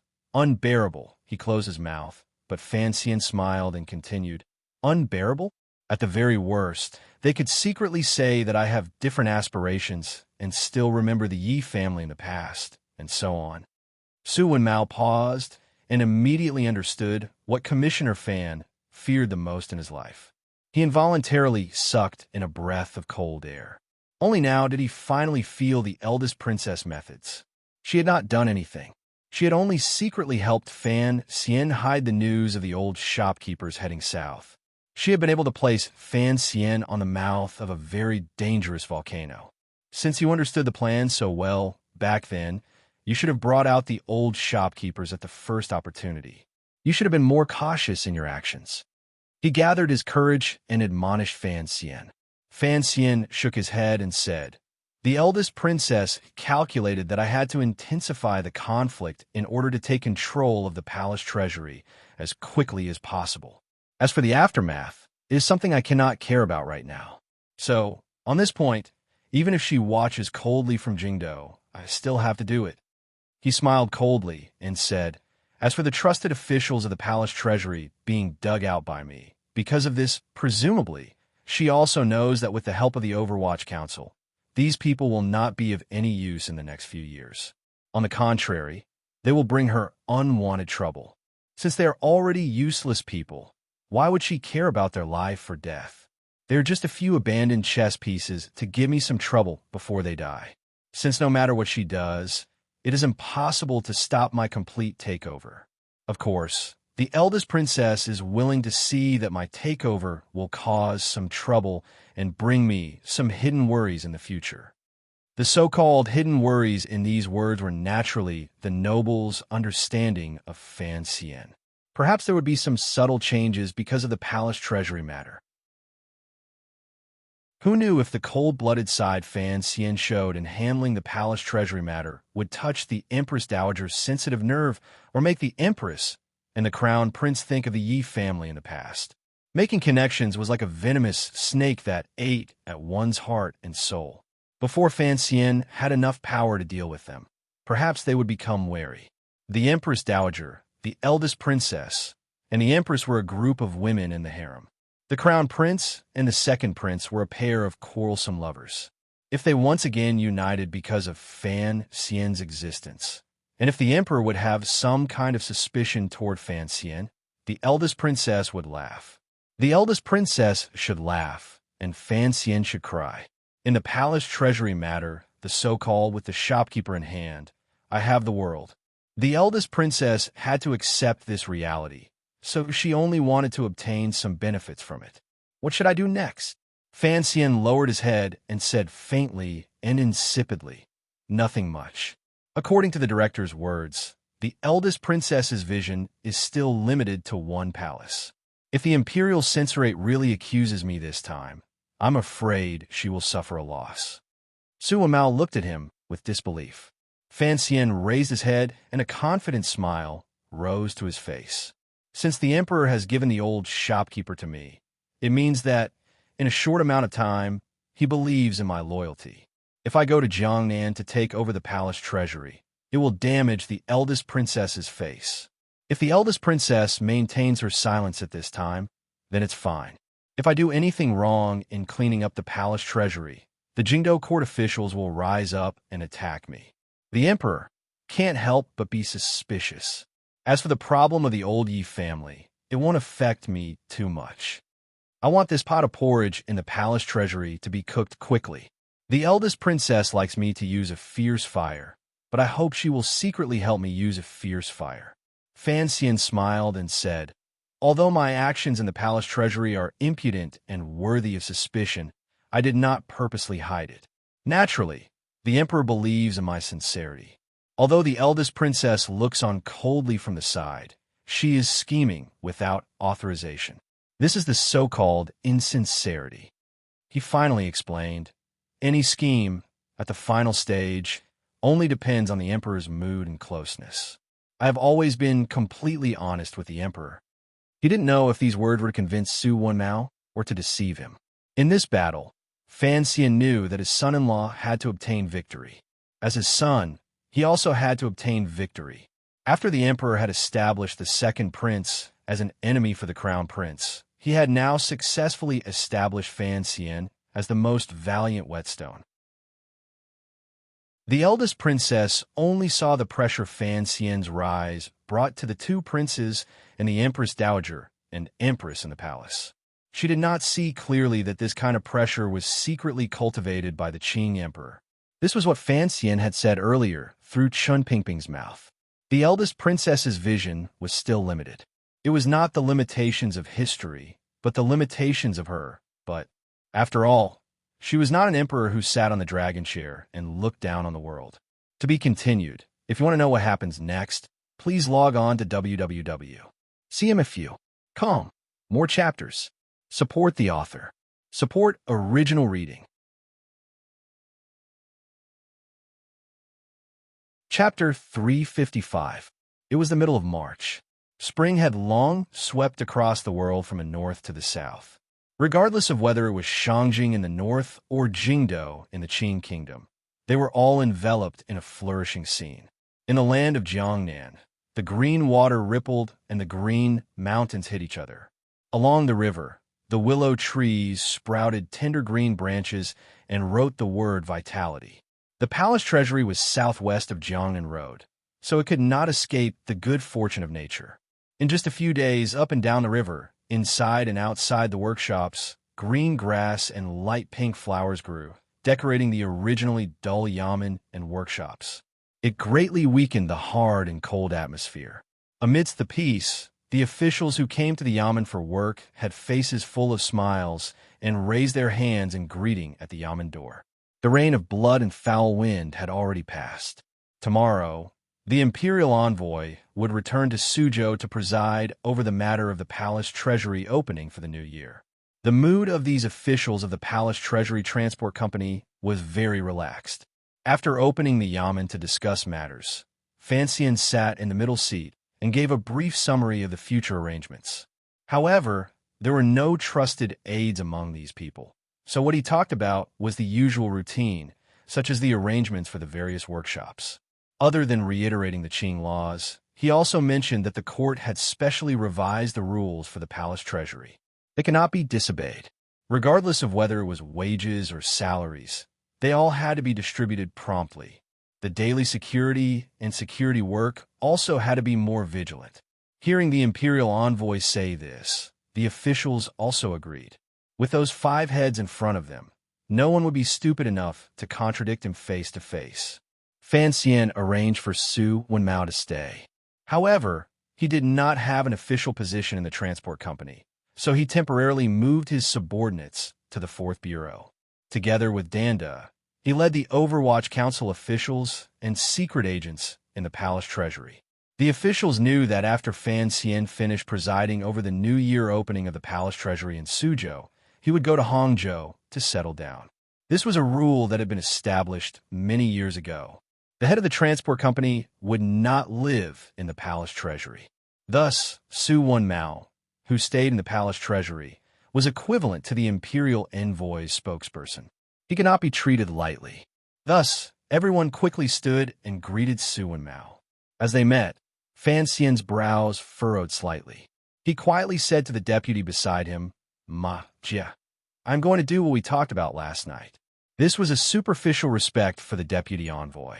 Ma Jia, however, had a bitter expression on his face as he shook his head repeatedly.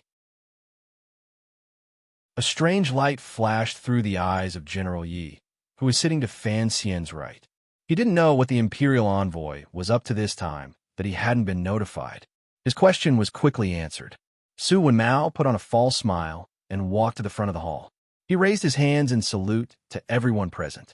After returning the greeting, he quietly said, "Today, we have investigated the matter of some officials in the Palace Treasury Transport Company secretly doing something improper. They incited the treasurers to cause trouble and shook the foundation of the Palace Treasury. Everyone, please excuse us." Following these words, 7 or 8 Overwatch Council officials walked out from the side of the Yamen and rudely asked the officials who had been sitting in their chairs to leave their seats. They rudely removed their official hats. These officials flew into a rage. As they pushed and refused, they shouted, "How dare you!" Once the other officials of the transport company saw that they weren't targeting them, they felt slightly more at ease. However, they knew the methods of the Overwatch Council. The civil officials of the Qin court had a natural alliance in front of the Overwatch Council. They quickly stood and said to Fan Xian seriously, "Sir, what is the reason for this?" In reality, no one was an idiot. They all knew that the people Fan Xian was dealing with, other than Wu Sha, were all trusted aides that the eldest princess of Xinjiang had placed in the palace treasury these past 10 years. The imperial envoy's actions were nothing more than to dig out the roots of the predecessors and then plant his own saplings in their place. However, this matter concerned the face of the officials. If the Yamen was so fierce in arresting people, the officials would not be able to keep their faces. It was inevitable that they would argue with Fan Xian a little. Fan Xian glanced at the officials and warmly said, "Everyone, there is no need to be suspicious, but there is also no need to plead for leniency. I will definitely take down these officials." General Yi, who sat to his right, had an ugly expression.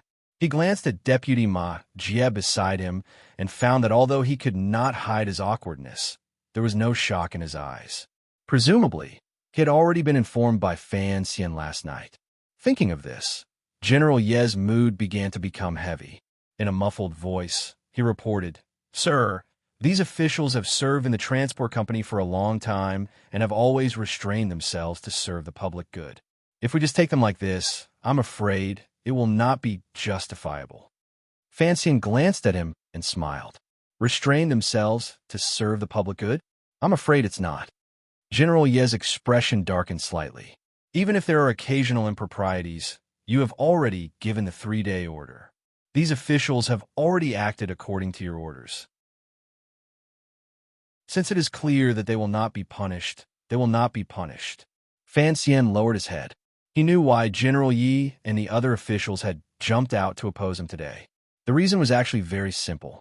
Last time, when he suppressed the treasurer's strike, this general knew he could not stop Fan Xian's methods. Furthermore, the hat Fan Xian used to suppress him was large enough. The court could not afford to lose a single day of work in the palace treasury. Capturing these officials this time had touched on everyone's most sensitive psychological defenses.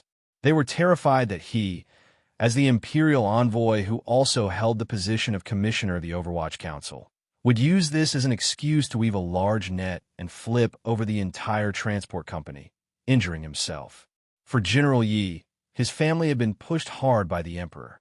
Additionally, with Yi Linger's relationship with the second prince, there were already faint signs of leaning in that direction.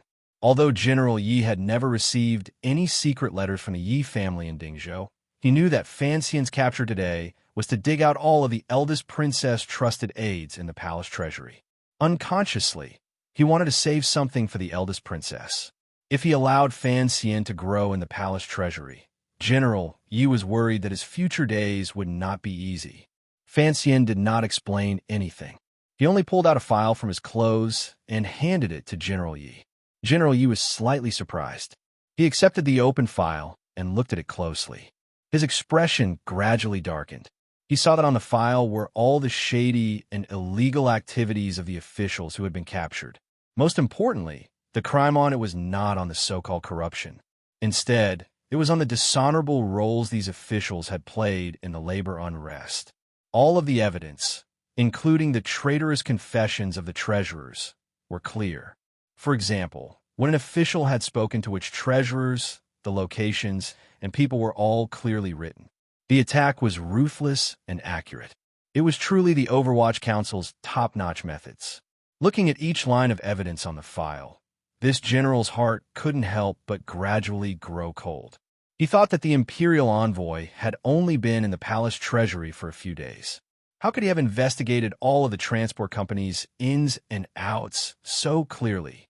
Furthermore, how did the people of the Overwatch Council know so clearly about the secret conversations between Xinjiang's trusted aides and the treasurers? Could it be that there were Overwatch Council spies among the treasurers?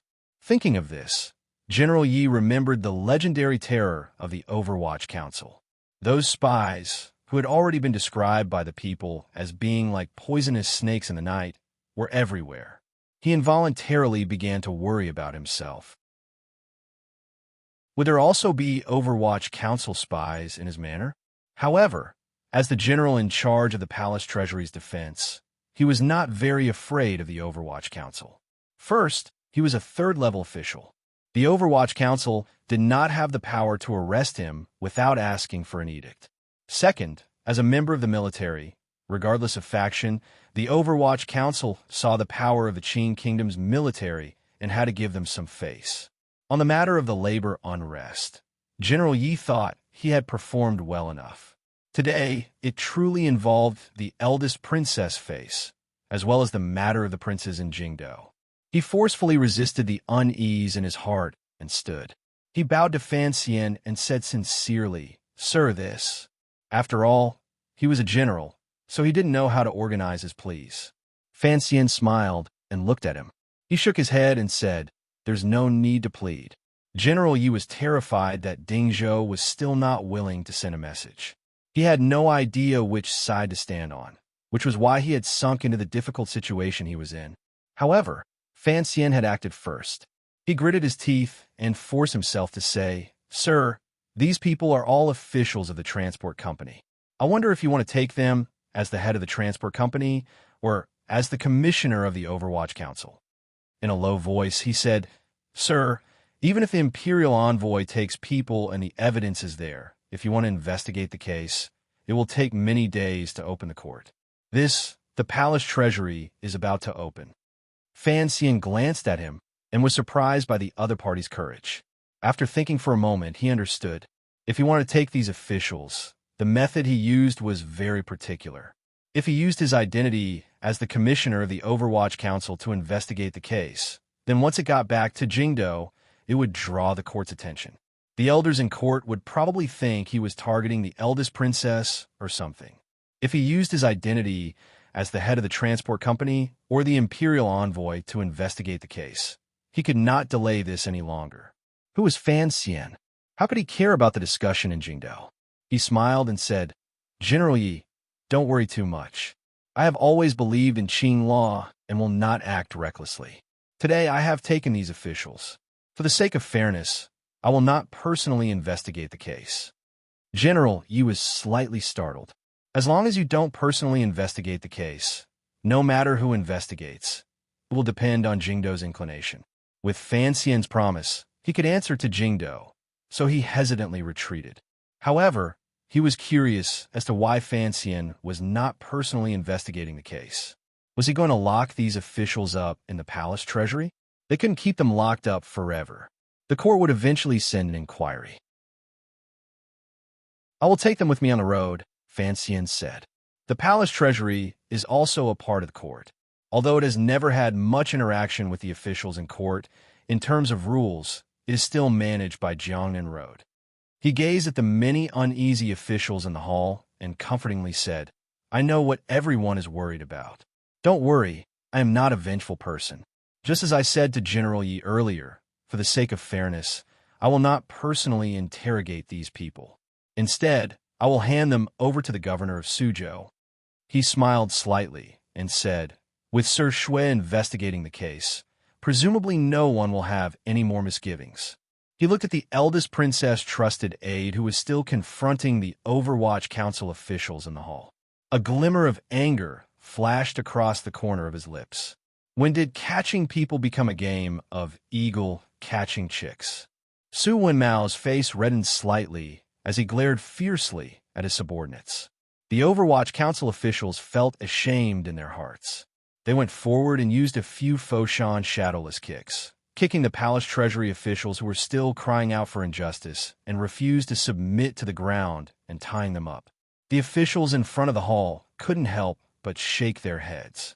They had wanted to persuade the imperial envoy to at least leave some face for the officials.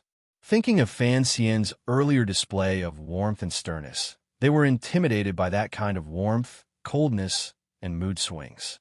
They didn't dare to open their mouths and plead for mercy. As a subordinate, they were not afraid of their superior's cruelty.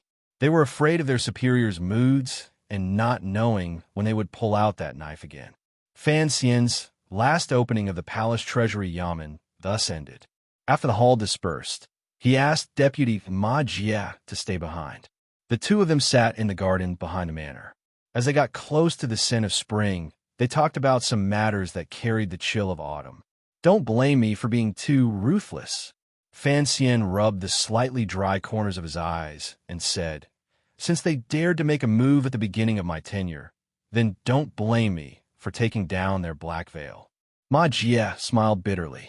Although in name, he and Fan Xian were deputy, and it appeared that there was not much of a difference in rank, he knew that in reality, the power in the hands of the young master in front of him was shockingly great. It was even more terrifying than that of the princes. Thus, when Fan Xian had discussed with him last night about getting rid of the eldest princess' trusted aides in the palace treasury, although he had expressed a little worry and had exonerated those officials, he had not dared to oppose it to his face. Now, Fan Xian had once again asked him to stay behind alone. Furthermore, he had said such honest words in front of him. Ma Jie knew that Fan Xian was preparing to raise him as a trusted aide. While he was secretly happy, he was also a little worried. After all, no one knew who would win in many years between this young master in front of him and those elders in Jingdou. The court officials were also very sensitive to the ownership of the dragon chair. Although it looked like the crown prince would ascend the throne, the emperor's behavior these 2 years had been too strange, so no one dared to completely believe it. If it was the second prince ascending the throne, everyone knew that Commissioner Fan and the second prince did not have a good relationship. If he was determined to follow Commissioner Fan and the second prince inherited the throne, he would certainly not have a good end. This was what Ma Jie had been secretly worried about. However, he also knew that although one had to suck up to both sides in officialdom, when it came to important matters such as choosing sides, the biggest taboo was to be an opportunist. Today was the last day before Fan Xian left the palace treasury. Talking to him again was, of course, to make his attitude clear. Ma Jie had thought about it all night, so he was not very flustered. Calmly, he said, "Everything you have discussed is what I have requested. I will immediately write 2 documents on this matter. One will be sent to the Hall of Governmental Affairs. The other will be sent immediately on horseback to the Suzhou governor's manor. Please do not worry." Hearing these words, Fan Xian knew that Ma Jie knew to tie his thigh. He was even willing to use these 2 documents to share the criticism that Fan Xian might receive. He also wanted to use this to show the people in officialdom where he stood. He had made up his mind. He glanced warmly at Ma Jie and said, "Sir Ma is considerate." Ma Jie smiled slightly and replied, "As the deputy of the palace treasury, I should be investigating the officials under me.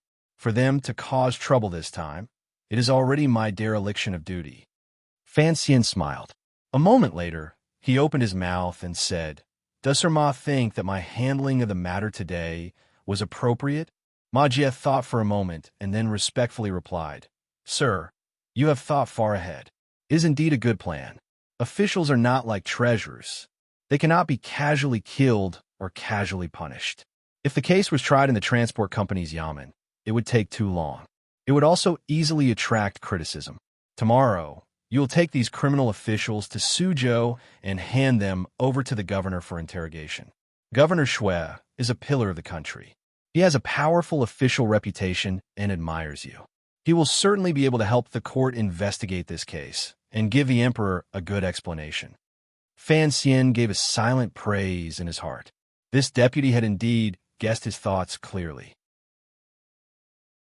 Fan Xian was going to find a way to get rid of Xinyang's trusted aides in the palace treasury. Although the strike this time had given him a good excuse, if he completely did it himself, it would not be appropriate. The matter involved the eldest princess, princes, and other nobles in the palace. Throwing this hot potato to that super-ranked official was a clever move. First, the Jiangnan road governor had jurisdiction over this matter. Second, although Shui Qing would secretly curse him, as a border official, his position was different. He was not afraid of the eldest princess far away in Jingdao. On the contrary, he would be wary of Fan Xian deep in the heart of Jiangnan. Weighing the two, Shui Qing should know very well what he should do. Before coming, Shaoan had mentioned to me that this cousin of mine has the talent to save the world. After getting to know each other these days, it seems that Shaoan was indeed not boasting. Fan Xian smiled and changed the topic. He once again began to use Ran Shaoan as a middleman to close the distance between the two of them. Ma Jie smiled and said, 2 years ago, when the commissioner entered the capital, you and Shaoan hit it off at first sight. When Shaoan sent letters, he often mentioned your shocking talent, and that in the future, you will definitely be an official who can save the world. The deputy and principal chatted happily and gave each other high hats and flattery. They also agreed on the procedures for future trips to the palace treasury. Then, they raised their hands and bid farewell. Seeing him to the door of the garden, Fan Xian looked at Ma Jie's slightly bowed body and blinked his eyes. It looked like there were indeed a number of powerful figures in court. However, those people lacked many favors from his previous life, so they didn't have many opportunities to display them. After today's matter was settled, the palace treasury would have no major problems. He also felt relaxed. Furthermore, the work of stuffing trusted aides into the transport company would gradually begin in the middle of the year. With Ma Jie's help, this matter would go smoothly.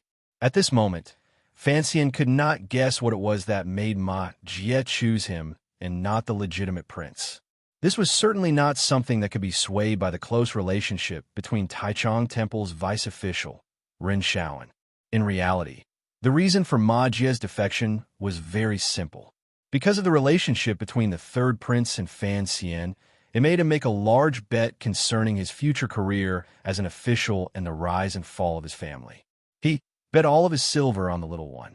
After seeing off Deputy Ma and welcoming 7th shopkeeper, Fan Xian appeared particularly busy on the day before he was about to leave the palace treasury. 7th Yi was the leader of the 4 shopkeepers following Fan Xian to the south. Now, he was already a director of Qingyu Hall. These years, he had been helping the Fan Manor earn money. He was on good terms with Fan Xizha and was also very familiar with Fan Xian. Thus, there were some things that he didn't even dare to probe the other shopkeepers into, but Fan Xian was able to directly say them in front of him. The old man and the young man gathered together and whispered to each other. It was always about the future management and production of the palace treasury. Fan Xian knew that he was a layman in terms of production management, chemistry, and physics, so he delegated all of the authority in this area to 7th Yi. He did not have many good qualities, but he did not doubt the people he used. It was like this in the palace treasury, and it had always been like this in Jingdao. As long as it involved an open conspiracy, it was all handled by Sir Yin Jr. of the 4th Bureau. Fan Xian had absolute trust in the other party's professional abilities and would not idiotically point fingers. After confirming all of the matters, Fan Xian relaxed. In the past, the old Yi family had been so prosperous. Now, under the shopkeepers' hands, they would certainly be able to gradually reverse the poor management of the palace treasury and the problems with the quality and quantity of production. As long as they could sell more silver, they would have a preliminary account to the emperor. This was something Fan Xian was more concerned about. The matter of delaying wages can't happen again. Fan Xian furrowed his brows and sighed. You should also pay more attention to the quality of the goods. Seventh, he glanced at him. He was confused as to why the commissioner was always thinking about the matter of wages. Of course, he also didn't understand the reason. The spring light filled the garden. The old shopkeeper looked at Fan Xian's handsome face and, for some reason, wandered off. He faintly thought that although the young master and the young lady did not look alike, they were both the most elegant people in the world. Now that the young master had finally regained control of the Yi family business, although he was only managing it, the old shopkeeper still found it difficult to suppress his emotions. He sighed endlessly in his heart, but he hid it well on his face. The reason he had to hide it was because after nearly 20 years of house arrest in Jingdo, these old shopkeepers all knew that there were some things that could only be done and not said. If there was any sign, it would bring unnecessary trouble for the young master. I had wanted to ask you to go to Northern Qi to help the second prince. Fan Xian didn't notice Seventh Ye's thoughts and smiled bitterly. I didn't think that those eunuchs would keep following. The palace is very strict, so I could only have you come to the palace treasury. Seventh Yi smiled slightly and said, For your sake, the eunuchs are already very gentle to us. The second young master was born to be a merchant, so you don't have to worry. As for the palace treasury, you should know that I very much wanted to come back and take a look. Fan Xian fell silent. A moment later, he said, Su Wenmao is here. If you feel any discomfort, or if anyone dares to raise an eyebrow at you, tell him. I've already told him, since we've left the capital, we can't suffer any more grievances. Seventh Ye's heart was moved, but he didn't say anything. A gust of wind blew past. Before the tender green leaves on the green tree in the courtyard had fully grown, they were blown off. Fan Xian made a light sound and casually scooped them up in his hand. Looking at the new cut, he furrowed his brows for a long time. After a long time, he asked quietly and faintly, Can the art be copied down? Seventh Ye's body trembled slightly. A moment later, he shook his head. It's a dead rule. It can't be written down. It can only be passed down by word of mouth. Fan Xian said, The blueprints can't be passed down by word of mouth. Seventh Yi shook his head. I watched it closely earlier. I don't even know where it is now. Fan Xian thought for a moment. A slight smile rose to his face. In a few months, come to Hangzhou and tell me about it. My memory is very good. To be continued. If you want to know what happened afterwards, please log on to www. CMFU. Come. More chapters. Support the author. Support original reading.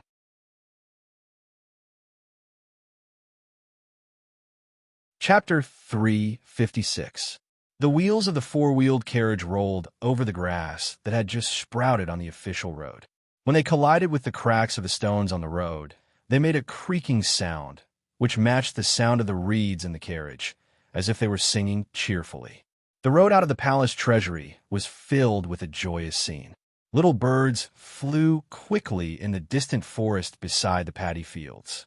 The green rice seedlings revealed their slender and shy bodies. The weeds beside the paddy fields looked at them disdainfully. There was an endless stream of carriages on the road, and cargo ships came and went on the river. They transported the products of the palace treasury through various channels and sold them to the people of the world. It was a lively scene. A group of carriages, led by soldiers, easily passed through the innermost inspection line. Originally, the wagons on the official road did not dare to fight with this group of carriages and unconsciously stopped. However, someone in the group of carriages took a few glances and seemed to have found that there were too many goods coming out of the palace treasury today, and the traffic was busy. He ordered his group of carriages to stop on a patch of grass by the side of the road and, surprisingly, let the wagons go first. In the second to last carriage of the group of carriages were the pitiful Palace Treasury Transport Company officials who had just had their black gauze removed and official robes taken off yesterday. These officials were all trusted aides the eldest princess had placed in the palace treasury. Although they had thought that their days would not be easy after Commissioner Fan took office, they had not thought that Fan Xian would not give the officials and his mother-in-law any face. He had very straightforwardly captured them. Furthermore, the reason he had used was the labor unrest. These officials now knew that they had fallen into Fan Xian's trap. Their hearts were filled with fear and unease. However, Fan Xian did not immediately open the court to try the case. These officials all had friends and knew last night in the prison that Fan Xian was prepared to bring them to Suzhou and hand them over to the Jiangnan governor, Xueqing, to be personally interrogated. Hearing this news, the officials' moods improved slightly. As long as they didn't face the Overwatch Council's tiger stool and pepper water, how could this case be so easily settled?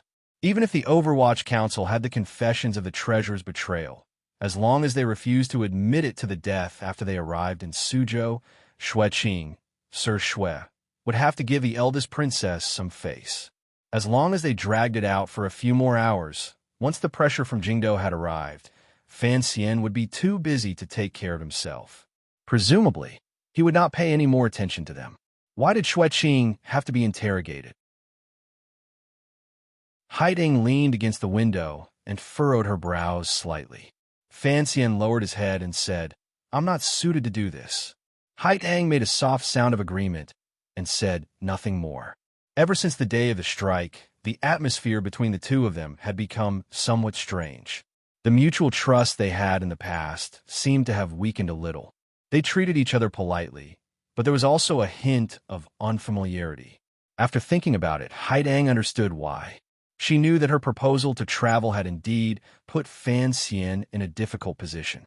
But, seeing that Fan Xian was always so deliberately indifferent, she couldn't take the initiative to explain. After all, no matter what, Haiding was the saint girl of Northern Qi. Her status was extraordinary, and Fan Xian's pride touched her pride. Thus, the two of them maintained this awkward exchange. "I want to confirm again. Have the silver arrived yet?" Fan Xian frowned. A faint smile rose to Haitong's face.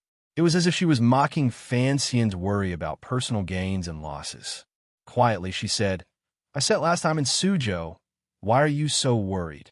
Perhaps you don't trust me now?" Fan Xian suddenly felt the atmosphere in the carriage was somewhat oppressive. In a low voice, he said a few words to Cece beside him and then lifted the curtain to disembark. Cece tilted her head slightly and looked curiously at Haitong. She didn't know how this famous girl had offended the young master. She had seen clearly these few days that although the young master and Haitong did not have any romantic feelings, at first their behavior was very much like that of a close friend of many years. These few days, he had been a bit strange. Haitong was puzzled by Cece's gaze.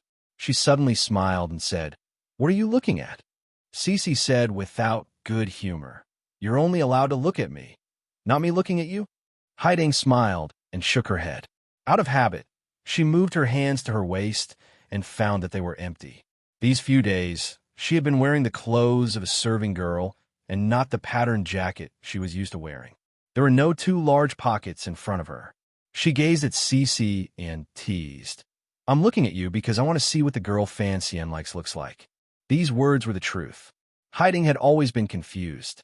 Her good friend C. Lily was clearly the most beautiful girl in the world.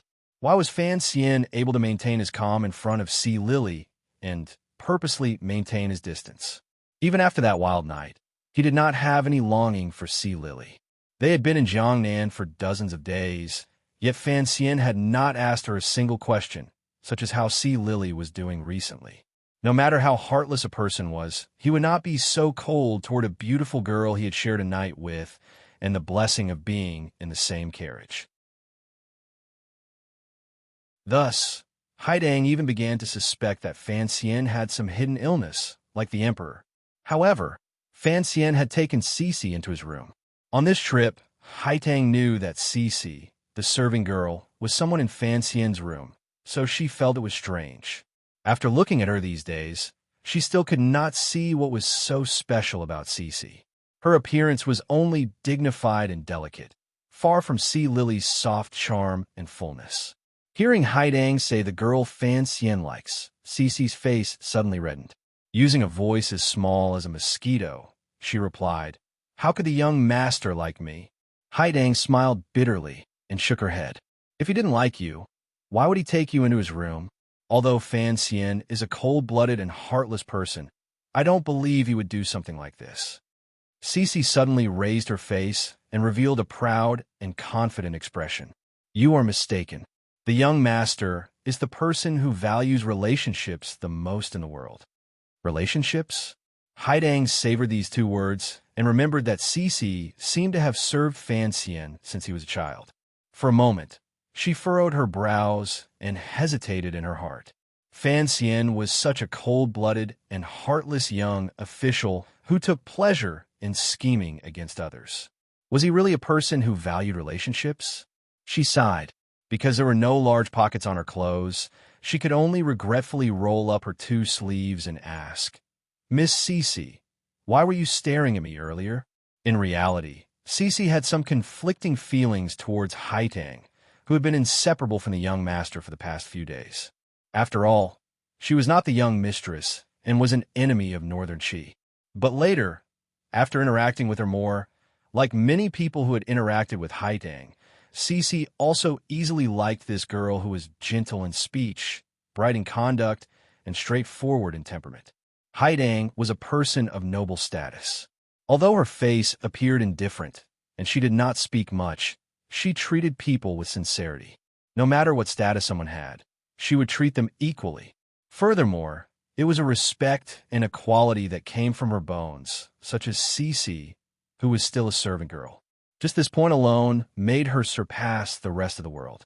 Hearing Haitang's question, Cece couldn't help but cover her mouth and smile. "Just as you think, I also want to see what the young master looks like." The carriage quieted down. Haidang opened her large, bright eyes and looked at Cece like she was looking at a cute little animal. A moment later, she put her hands in her sleeves and shrugged. Do the Hu people not kill people? The Western Hu and the Northern barbarians had slaughtered countless Chinese people over the centuries. Their evil reputation had spread far and wide. Cece replied firmly, "Impossible." Haidang blinked slowly and smiled. "It's the same principle." A light breeze brushed past Fan Xian's face, telling him that it was spring. He closed his eyes and welcomed the breeze in his face. Smelling the scent of life in the wind, he was very pleased. The green leaves of the forest on the other side of the paddy field in front of him rustled in the wind. Suddenly, his eyelids moved slightly. He heard a rustling sound coming from behind him. It was not the wind rustling through the trees, not sweeping the street, not throwing dice, not writing with the tip of a pencil, and not eating the mulberry leaves in spring. It was her walking. The village girl was walking. Fan Xian didn't open his eyes. Slowly, he said, "Why is it impossible?" Haidang calmly walked to his side and used one word to express her question. Her lightness was very much like the blind man's question to Chen Pingping many years ago.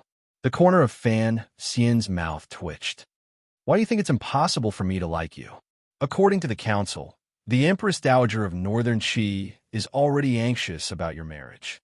Haidang put her hands in her sleeves and stood by his side. Looking at the cattle in the paddy field in front of them, she smiled slightly. She knew that her conversation with Cece in the carriage had been completely heard by him. She opened her mouth and said, "Looks like your Jinchi has recovered well." Fan Xian opened his eyes and stared at a little bird that had landed on the back of cattle.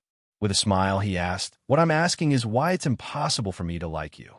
Haidang turned her head to glance at him and found that he was asking this question very seriously. She couldn't help but reply helplessly, "I always like to be so flowery, but I can't really take advantage of you." Fan Xian was silent. He thought of the conversation he had with Seventh Yi yesterday. After his rebirth, there were many things he could only do and not say. However, with Haitang, it seemed that he could only say it and not do it. He couldn't help smiling and said, "I'm just curious as to why you're so sure."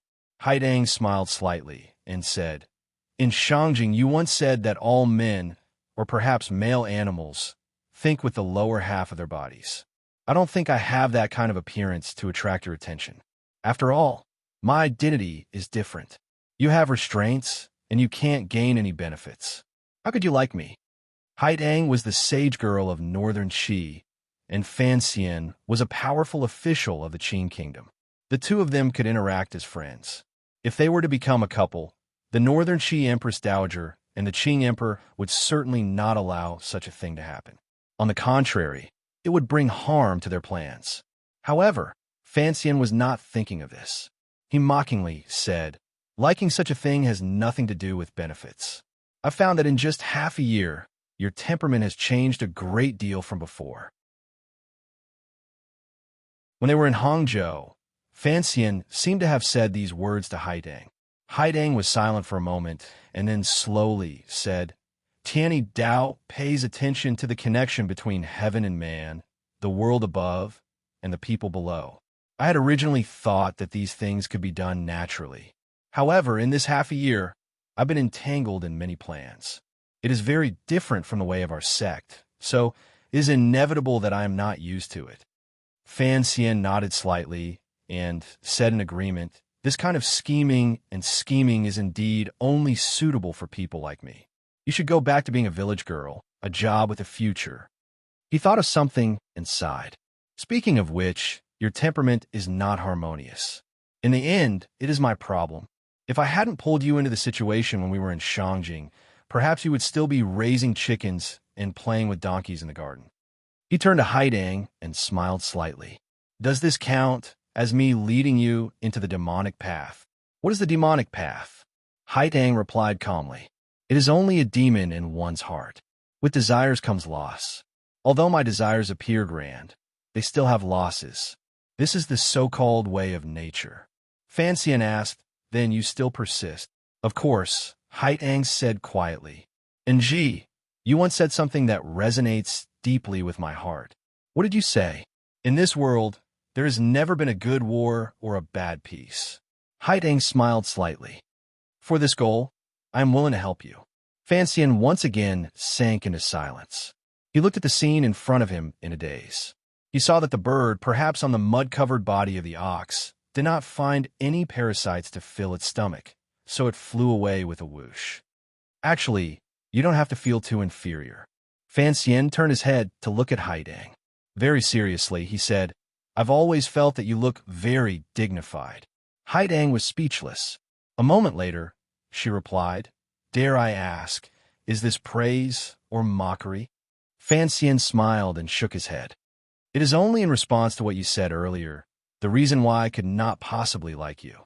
I'm expressing my feelings." Haidang finally couldn't resist rolling her eyes at him like a little girl. It was very rare. Fan Xian felt an itch between his brows. He stretched out his finger and rubbed it. "Don't compare yourself to me. Compared to me, there aren't many women in this world who are beautiful." He gloomily said, "This is not my problem. This is my parents' problem." No matter how calm and composed Haidang was, she was still a teenage girl. Which girl didn't care about appearance? Unless she was blind. She was angered by Fan Xian's words, which were clearly comforting but secretly mocking. She thought to herself that his mouth was indeed a bit annoying. She gritted her teeth and said, "As a high-ranking official, it's best if you don't make things up." Fan Xian didn't seem to notice her anger and explained seriously, "I'm not making things up. You said I could not possibly like you because you're not beautiful enough. I want to explain to you that, in my opinion, your appearance is not bad." Haidang was slightly startled. Fan Xian's next words came very quickly. "After all, there are precedents. The people of Jingdo all say that my wife is only delicate and pretty. In my opinion, Wer is the most beautiful woman in the world." He shook his head and sighed. "My sense of beauty is probably not the same as most people in this world." These words finally poisoned Haidang. She gave a muffled grunt, took out her hands from her sleeves, and swept them away. With a sweep of her sleeves, the grass on the grass flew wildly. The wind moved without reason. It was forceful. Presumably, this sweep contained the supreme Jinqi of Tianyi Dao. Fan Xian raised his hand to cover his eyes. He was very wretched in the grass. He swayed back and forth as if he could fall to the ground at any moment. Yet his incomparably joyful laughter rang out from the grass that filled the air. The wind stopped and the grass fell. Haitang stood quietly to the side with a glimmer of mockery on her face. Looking at him, she said mockingly, "After humiliating me, have you vented the anger from 2 days ago?" Fanxian sighed and smiled slightly. Duo, are you still breathing?" This was the first time he had referred to her as Duo after the strike. After a moment of surprise, Haitang slowly turned and walked toward the carriage. The swordsmen of the 6th Bureau in the carriage had long gotten off to stand guard. The Tiger Guards, with Gouda in the lead, watched Haitang cautiously. After all, Fanxian's subordinates didn't know what had happened during the earlier gust of grass. They were afraid that Haitang would suddenly attack. Fanxian followed and smiled slightly. "Don't be in a hurry to get on the carriage. Walk with me." He waved his hand to have Gouda and the others retreat. After giving them a few more orders, he took Haitang and walked side by side along the woodland beside the road. The two of them walked side by side. There was already a long distance between them and the group of carriages. Sunlight shone through the spring forest above their heads. Strands of light intersected and transformed into all kinds of beautiful spots of light, shining on their clothes. "I'm a person who cares a lot about trust," Fanxian said calmly. "Perhaps it is because it is very difficult for me to find someone worthy of trust in this life. So, I was a bit disappointed that you wanted to leave the manor that day." Haitang lowered her head slightly and didn't explain anything. Instead, she said straightforwardly, Duo is also a person who cares a lot about this matter. After all, you and I belong to 2 different countries. If there is no trust, it would be very difficult to accomplish anything." Once the words were out, it was relatively simple. However, asking Haitang if she wanted to go to the workshop to peep or if Fanxian had misunderstood this girl was already a very unnecessary matter. Since the trust between the two of them had been restored to a certain extent through Fanxian's sharp tongue, bringing up old matters again would seem very stupid. The two of them walked forward side by side. Haitang glanced at him out of the corner of her eye and furrowed her brows. Her hands were still in her sleeves. It was not as comfortable as Fanxian putting them in his large pockets. Fanxian quietly explained, "I had Cece add 2 pockets to the Overwatch Council uniform." Haitang smiled slightly and sighed with some regret. In the woodland beside the official road, a rustling sound rose again. This pair of man and woman, who did not have a personal relationship but were particularly demanding of each other's trust, were just like half a year ago in the royal palace in Shangjing in northern Qi. They naturally dragged their heels and walked lazily on the road beside the Yuchuan River. In front and behind them was a scene of spring. The leaves above their heads were tender and lovely. "How do you plan on dealing with the Ming family?" Haitang asked quietly. Fanxian's eyebrows twitched slightly and said, "There are a total of 16 projects in the palace treasury's opening bid. In the past, the Chui and Ming families took up 14 projects. Now that the Chui family has fallen, there are about 6 spots left. I have already arranged for people to take them over. After Xia has pretty much gathered up the remnants of the Chui family's business in the north and the south will come together and the roads will open up again. As long as your commander of the guard doesn't mess around, there will be no problems with the goods the palace treasury sends to the north. As for how much of my own goods I can get, that will depend on how much control I have over the palace treasury." This was the agreement between him and the northern Qi emperor. Haitang had come south to keep an eye on this matter and that large sum of silver. Haitang was silent for a moment and then said, "Even if you can completely control the palace treasury in a short amount of time, if the amount you send to the north according to the agreement, it will be more than what the eldest princess has sent in the past. How can you guarantee the amount you send to the Qing court? I'm worried that you won't be able to explain it to the Qing emperor. Before I came this time, the emperor asked me to bring you a message. Since it is impossible to satisfy the needs of the north this year, we can postpone it for 2 years until you have a stable footing. After all, this is a long-term plan." He hadn't thought that the northern Qi emperor would be so considerate of him. He couldn't resist smiling and saying, "We'll see how it goes." As long as the palace treasury's output this year is significantly higher than in previous years, it will be easy for me to explain it to the court. Haidang glanced at him and asked with confusion, "Where will this increase come from?" Fan Xian calmly replied, "First, of course, the output of the various workshops in the palace treasury has to increase. After the new source is created, there will be the old shopkeeper Su Wan Mao and the old Ministry of Revenue officials my father sent to tamper with the accounts. You also know that the one overseeing the palace treasury is me. It won't be too difficult for me to wipe away the traces. Second, I plan to take a big bite out of the Ming family and dig out this large family's wealth to offer with both hands to the emperor. The emperor will certainly be very happy."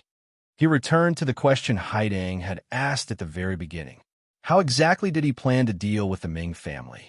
Hearing his tone, Haidang didn't seem to be prepared to wipe out the Ming family in a short amount of time. She was a little surprised and asked, "You can tolerate the Ming family? I have no choice, at least for this year," Fan Xian said with a self-mocking smile.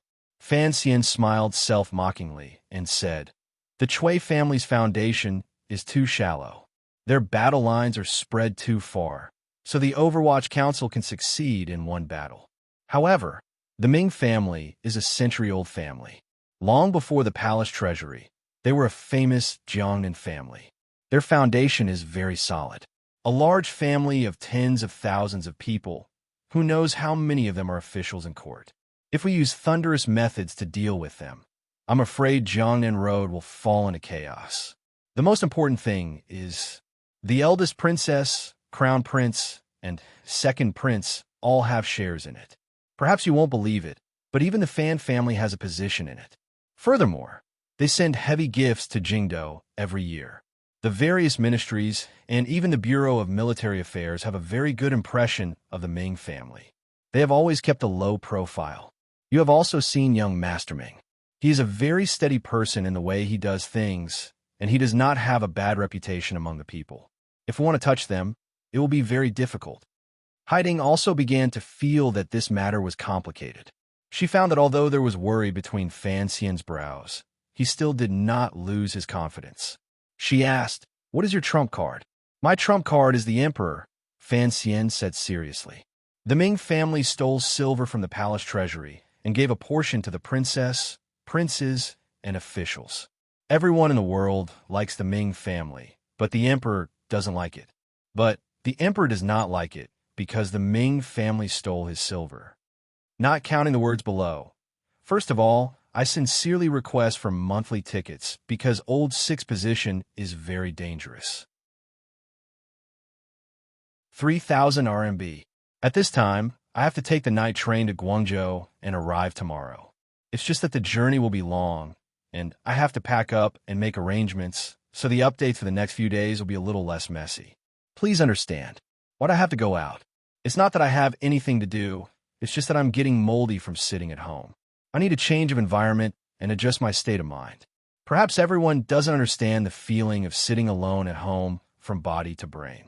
Ever since I started writing the Qingyu year, my life has become rigid.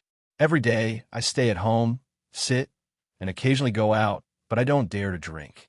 A life without the word presumptuous is very depressing. Lying on the bed, Wu Zhu and Fan Xian were still fighting in their heads. At 30 years of life, they finally understood the feeling of insomnia. Of course, I think this is a necessary professional attitude and occupational disease for writers. Other than a professional attitude, I need to adjust, so I decided to stay in Canton for a few days. It won't be too long, and it won't affect my writing. I just need to go out for a walk.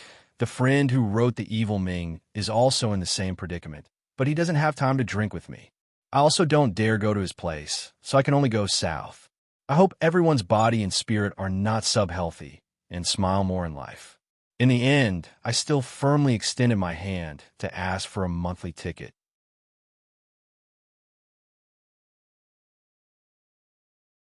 Chapter 357. After hearing Fan Xian's analysis, Haitang felt slightly reassured. She thought that as long as he grasped this point, with the secret connivance of the Qing emperor, as long as he made detailed plans and careful arrangements, then the fall of the Ming family was only a matter of time. No matter how powerful a local noble family was, in the face of the powerful machinery of the country, it was still a weak egg next to a rock. This year's goal is to eat up the Ming family's silver, Fan Xian said. The palace treasury bidding needs to be pressured by the Ming family. Furthermore, after winning the bid, it needs to reserve 40% of the base price. This spring opening, I will have people compete with the Ming family and raise the price so that the Ming family will have to pay a lot of blood. They will no longer have the ability to compete with me for the position the Chui family has vacated. At the same time, I will raise some quick silver and quickly fill it into the national treasury. How high are you going to raise it? Haitang asked seriously. Fan Xian smiled and said, as high as I can go. You know, I'm a very greedy person. Haidang furrowed her brows and said, since you don't plan on directly clashing with the Ming family, then you can only use the matter of opening the bidding to attack them. However, raising the price is not like shouting numbers into a dice box in a gambling den. If you raise the price too high and directly take it from the Ming family's hands. 16 items in the 3 large workshops of the palace treasury. 40% of the silver. Calculate how much silver you will need. How will you get it? It is clear bidding, Fan Xian explained. In order to prevent officials and merchants from secretly colluding, the palace treasury has always used clear bidding for the spring opening. Coincidentally, this has given me an opportunity. Since everything is done in the open, naturally I will. He thought for a bit and did not continue to hide anything. In a quiet voice, he said, I will have Xia Qifei name a suitable price and then let the Ming family know. Xia Qifei? Haidang was slightly surprised. The head of the Jiangnan water bandits, a famous figure on the Jianghu. How could he listen to your arrangements to fight against the Ming family? You have to know that he was born and raised in Jiangnan. As for Xia Qifei's past, Fan Xian would not continue to explain. He only indicated that Xia Qifei was already one of his people. He then explained the problem of silver. Just as you said, the silver we have on hand is not enough to completely swallow up all 16 items of the palace treasury. Naturally, a portion of it has to be left for the Ming family. For one, it is to appease the other party. For another, it is to use that enormous sum of silver to trap the Ming family in Jiangnan and make it impossible for them to escape. Haitang asked curiously, how can you be sure the Ming family won't cut their losses? These past few years, they have already earned too much money. This time, anyone with a discerning eye knows that you have come to Jiangnan to deal with them. If you let Xia Qifei shout out a jaw-dropping high price, what if that old Ming master claps his hands and decides to stop playing? Wouldn't you suffer a loss in silence? Without a deposit, the Qing court will certainly not let Xia Qifei off easy. Fan Xian smiled coldly. Even if the Ming family vomits blood this year, they must still win the palace treasury bid. So what if their family has tens of thousands of acres of fertile land? In the end, they are just inanimate objects. How can they compare to the living water, fish, and grass of the palace treasury? Furthermore, this matter involves the interests of the members of the royal family in Jingdou. If the Ming family wants to send out silver and protect the eldest princess' face and interests, they must continue to stay in the palace treasury. He gazed at the slowly rising black smoke in the forest and narrowed his eyes. Merchants, in the end, are just puppets. The Ming family produces pirates to rob the treasures of the palace treasury and then turn around to take money from the court. They are vicious and merciless. Once they stop, those people in Jingdou will have no income. How could they let them go in their anger and humiliation? At that time, I won't even have to make a move. They will collapse. Thus, no matter what, the Ming family must control a large portion of the palace treasury goods this year. First, they will stabilize for a year or two. Then, they will see how the bloodless, but particularly sinister struggle in Jingdou will develop. That sum of silver, are you going to transfer it to Xia Qifei?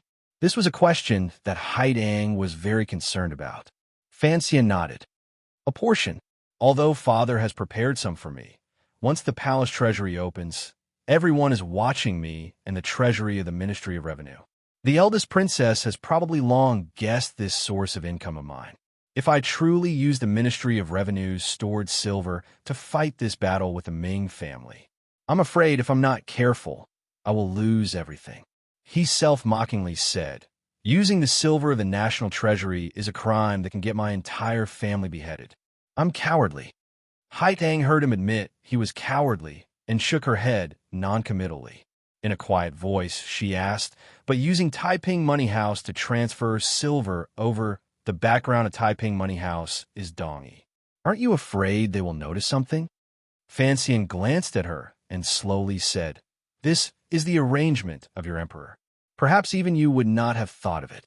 A month after the Niulan Street incident 2 years ago, the silver of the Northern Qi Palace treasury began to flow slowly and unobtrusively into the Taiping Money House through dozens of channels. No one knows how many twists and turns there were before the silver was moved to Jiangnan. Haidang was startled and speechless. Fan Xian continued, I had the help of the Overwatch Council and the Ministry of Revenue, but I still did not detect the direction of these dozens of sums of silver. Furthermore, although that sum of silver was large, it was not particularly eye-catching in Taiping Money House, the #1 bank in the world. I think Donnie certainly did not notice it. Haitang shook her head in disbelief and said, wait, you're saying this sum of silver was moved 2 years ago by the emperor to Jiangnan? How is that possible? I only learned of this in September last year, and there has been no news of it in Shangjing. Correct. A glimmer of admiration and wariness flashed through Fan Xian's eyes. I only went to investigate again after you told me everything. In the end, I didn't find anything. I only faintly found that the time when those dozens of sums of silver entered Taiping Money House was 2 years ago. 2 years ago, Haitang furrowed her brows. You had only just entered Jingdou. How could the emperor guess that you would be in charge of the palace treasury in 2 years? How could he know that he would join hands with you and gobble up the palace treasury's marketing rights? Fan Xian said self-mockingly, at that time, I was just a nameless, illegitimate child in Count Sinan's manor. He sighed faintly and said, perhaps it was the Niulan Street incident that made your little emperor confirm that the eldest princess wanted to kill me. Furthermore, from various intelligence reports, he determined that I would be in charge of the Qing National Treasury. As for what happened afterward, perhaps it was just his analysis. Since there was no way for the eldest princess and I to work together, then I had to cut off the eldest princess's arm. The Cui family? The Ming family? No wonder at the end of last year, our two sides were able to deal with the Cui family so smoothly. Fan Xian furrowed his brows and said, but your emperor, how could he have guessed that I would use this move against the Ming family? If you want to say that he calculated to this point, I can only give him one sentence. Haidang had still not shaken off her shock. She had truly not thought that the young emperor with whom she had grown up and who often called her Aunt Disciple, would have such deep and far-sighted plans. As far back as 2 years ago, he had already begun to make arrangements to deal with Fan Xian or other possible variables. Hearing Fan Xian's words, she unconsciously asked, what sentence? It seems that your lord's wisdom is truly close to that of a demon, Fan Xian said gently. Fan Xian said in a gentle voice, he began planning 2 years ago. The development of the world has not deviated much from his guesses. Even if the emperor had decided to clean up the palace treasury and had not used me, the me that you Northern Qi can fully trust, I'm afraid he still had a way to change the face of this silver and participate in the opening of the palace treasury bidding this time. It was not until now that Fan Xian somewhat gloomily admitted that he had indeed underestimated the young ruler in the north. Regarding the palace treasury, the most dazzling golden pheasant in the world, because the Qing kingdom guarded it very closely, no other country could do anything about it. They had tried to steal its craftsmanship for a dozen years without success. Who would have thought that the Northern Qi Emperor would be so unconventional and play such a trick? For the Northern Qi Emperor, since he couldn't steal your family's treasures as a thief and couldn't beat your family's guards as a bandit, then he would shake his body and become a nameless capital merchant. He would mingle in the process of your family's treasures.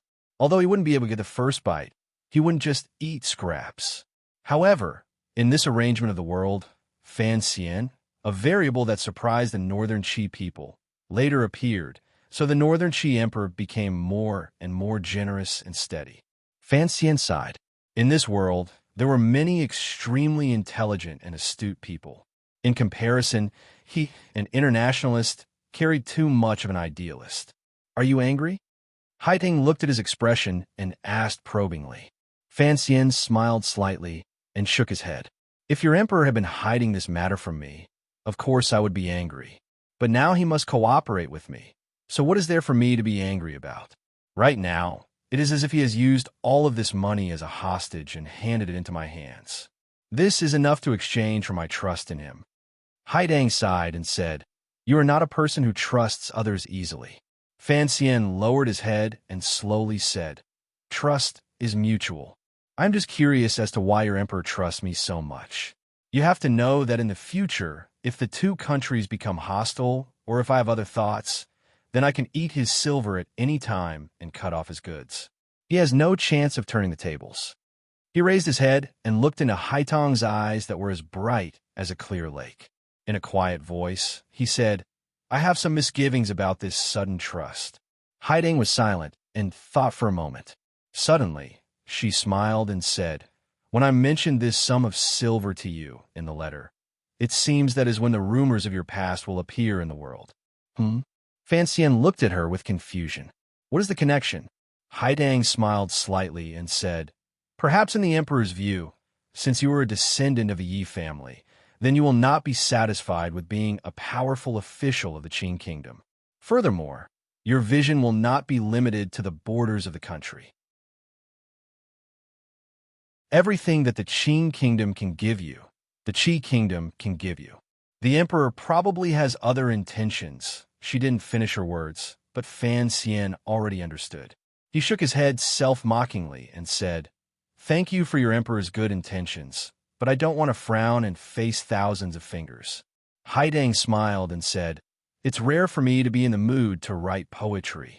I will not bow my head and be a willing ox, Fan Xian said lightly.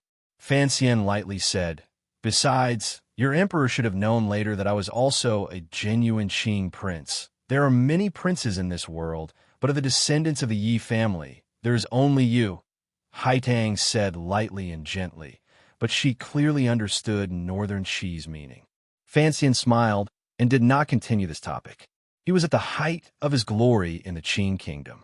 Although there were a few women in the palace and 2 princes in Jingdo, which he had some difficulty dealing with, the emperor was playing the role of a loving father. He could not find a convincing reason to consider Northern Qi's invitation. Let's go back to the beginning, Fan Xian said. Why can't you like me? Why can't I like you? Haidang was dumbfounded and angry. She wondered why this person was always entangled in this matter.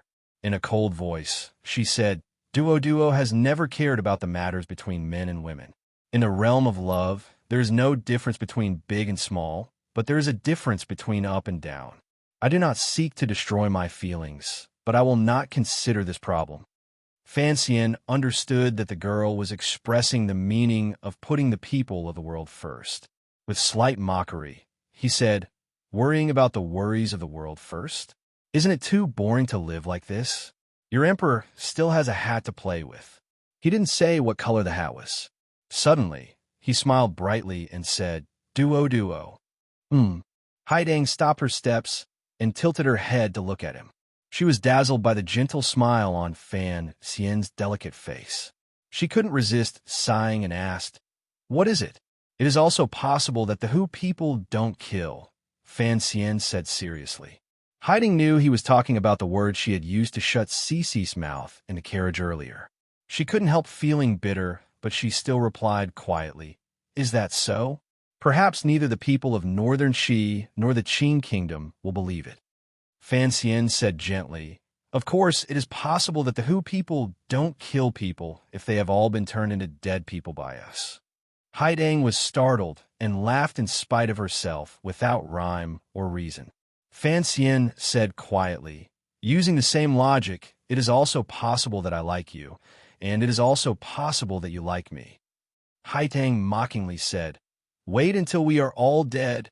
No, Fan Xian explained seriously. Wait until everyone else in this world is dead. Haitang had no choice and said, Everyone is dead, leaving just the two of us standing by the river, enjoying the wind.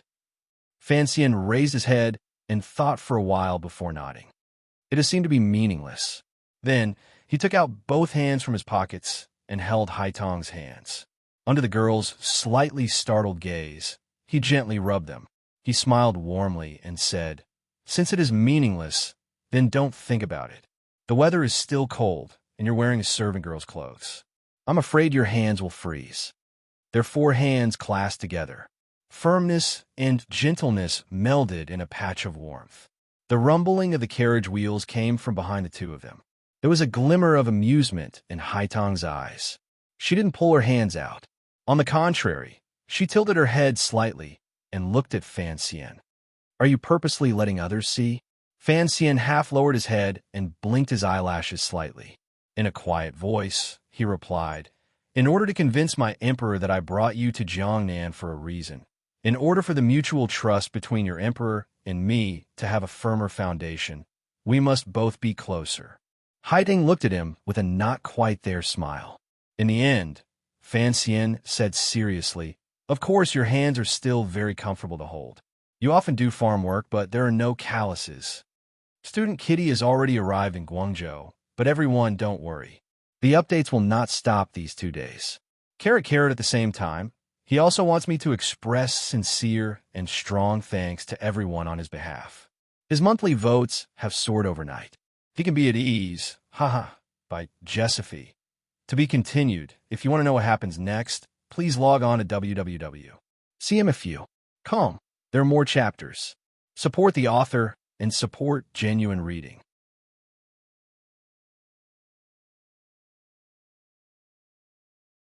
Chapter 358. The interior of Suzhou was a scene of prosperity. Tender green colors could be seen everywhere. It was not much different from the rest of the Qin kingdom. However, the large number of shops, the busy docks, the endless stream of people, the large stretch of government offices in the south of the city, the oppressively wealthy salt merchant manors in the west of the city, the young masters on the streets of the east of the city, and the fierce, sinister, and cunning gangster brothers in the north of the city. All of this formed a scene that was different from any other place in the world. It was adventure, excitement, wealth, and desire. Here, there was much less of the concealment of scholarly knowledge. The pressure of the thousand-year dynasty was much less, although no one dared to challenge the authority of the government. Because there were too many people moving about, the amount of goods coming in and out of the port was enormous. The citizens had money in their pockets and were able to do things with much more confidence. Putting aside the merchants who had deep connections with the government, just the brothers on the streets who made their living in the waterway also began to learn from the students of the Imperial Academy in Jingdou. They wore long green robes and no longer blindly fought and killed. The large stretch of land downstream of the Suzhou docks was all the Ming family's property. At this moment, the men in long robes were listening obediently to the lecture of a young master. It was clear at a glance that these long-robed men were skilled martial artists. However, in front of this gentle-looking young master, they did not show a glimmer of arrogance. This young master was the son of the old Ming master, Ming Lanshi. These people hanging around on the docks all relied on the Ming family to make a living. They could be considered half-servants. After young Master Ming left, these men pulled at their long robes and wiped the sweat from their foreheads. They whispered among themselves, wondering why young Master Ming would specifically come to remind them to be more well-behaved in Suzhou. Given the power of the Ming family, did they need to be afraid of anyone pulling on their pigtails? The governor did have this ability, but had the old Ming master not fed him enough these few years? The long robes were convenient for wiping sweat. After all, these gangster brothers were not true Jingdou students. However, there were some clever people among them who faintly guessed that it had something to do with the palace treasury opening for the new year. Didn't you hear? The dignified Chui family, one of the 2 noble families along with the Ming family, had been scooped up by the court during the new year. Rumor had it that this matter was single-handedly handled by the young commissioner of the Overwatch Council. The commissioner was the imperial envoy currently in Jiangnan. No wonder young Master Ming was so cautious and feared the government would find some excuse. It was because he was afraid of Sir Fan Jr., who did not recognize his own kin and refused to budge. It's not that I'm afraid of him. Ming Launcher was sitting in the carriage. He could no longer maintain the calm he had in front of outsiders and his subordinates. With a serious expression, he said, Sir Fan Jr. is truly different from any other official in the court. If Fan saw who young Master Ming was talking to, he would certainly be shocked, because the person sitting across the carriage was the host of the martial arts meet by Hangzhou's Westlake, the official from Jiangnan Road. At that time, when Fan Xian saw the official speak and act, he had secretly admired him. He probably would not have guessed that this official had such a deep connection to the Ming family. It was clear this official was someone the Ming family absolutely trusted. If Fan Xian had been more careful, he would certainly have been able to find out his relationship with the Ming family. At that time, if Fan Xian had been more careful, he would certainly have been able to find out his relationship with the Ming family. He would have been more wary of the so-called martial assembly. This official was Zhou Lei. He was the imperial censor of Jiangnan Road. He said with confusion, Cousin, what is the difference between the imperial envoy and other officials in court? Ming Launcher smiled coldly and said, Sir Fan is so young, yet he holds so much power in his hands. Can other officials compare? The Overwatch Council is not the same as your imperial censor. Now that he has the identity of an imperial envoy, there are no obstacles when he does things. Even the governor has to give him some face. You should have received the news. Once Sir Fan Jr. arrived at the palace treasury, he beheaded 5 troublemaking treasurers, including 2 masters of the workshops. Now he has even removed all of the eldest Princess Transport Company officials. Which official in court has the confidence to use such ruthless methods? Zhou Lei sighed and shook his head. Without an insider, it will be much more difficult for the clan to play tricks in the future. Ming Launcher gazed at him and smiled mockingly. He said with disdain, I think you've become muddled from being an official. What season is this? You still want to play tricks? I just hope that the Imperial Envoy doesn't play tricks on us. In the tower upstairs by Westlake, Ming Launcher had been very respectful toward this court official in front of him. Yet, he did not give him any face at all. Yet, Zhou Lei seemed to be used to this kind of tone. Just from this scene, it could be seen how much power the Ming family was hiding in court. Zhou Lei's brows furrowed in worry. But the Imperial Envoy's trip to Jiangnan, this time, is clearly aimed at the clan. Does the old man have any plans? Ming Launcher smiled bitterly and shook his head. This is what I said earlier. Sir Fan is different from other officials. Normal methods will not work. If it was any other high-ranking official coming to Jiangnan, the Ming family has plenty of ways to deal with them. Yet, it has fallen on Sir Fan Jr. Our usual methods are completely useless. Zhou Lei probingly said, There are no officials in this world who are not greedy. Ming Launcher's eyes narrowed. It was as if he had thought of something that chilled his heart. After a moment of silence, he faintly said, This is the most common method, but it is usually the most effective method. Father saw things very accurately and knew that he had to use the mountain-splitting golden axe. We have also tried it before. He shook his head and sighed. In the end, the other party did not accept it at all and directly retreated. He also didn't say any harsh words. He was just like a block of ice. How much did he give? Zhou Lei did not believe that there were any officials in this world who were not greedy. Even if you were the emperor's illegitimate child, you still had to have silver. Ming Launcher raised 4 fingers. Zhou Lei asked with confusion, Just 40,000 liang? A murderous intent appeared between Ming Launcher's brows. He lowered his voice and cursed. 40,000 liang?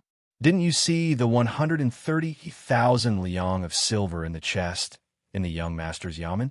This time, Father moved enough chips and even pushed down the tribute to the capital. He gathered a total of 400,000 liang. 400,000 liang. Zhou Lei's heart trembled. Even his lips began to tremble. Such a large sum of money could buy a small vassal kingdom.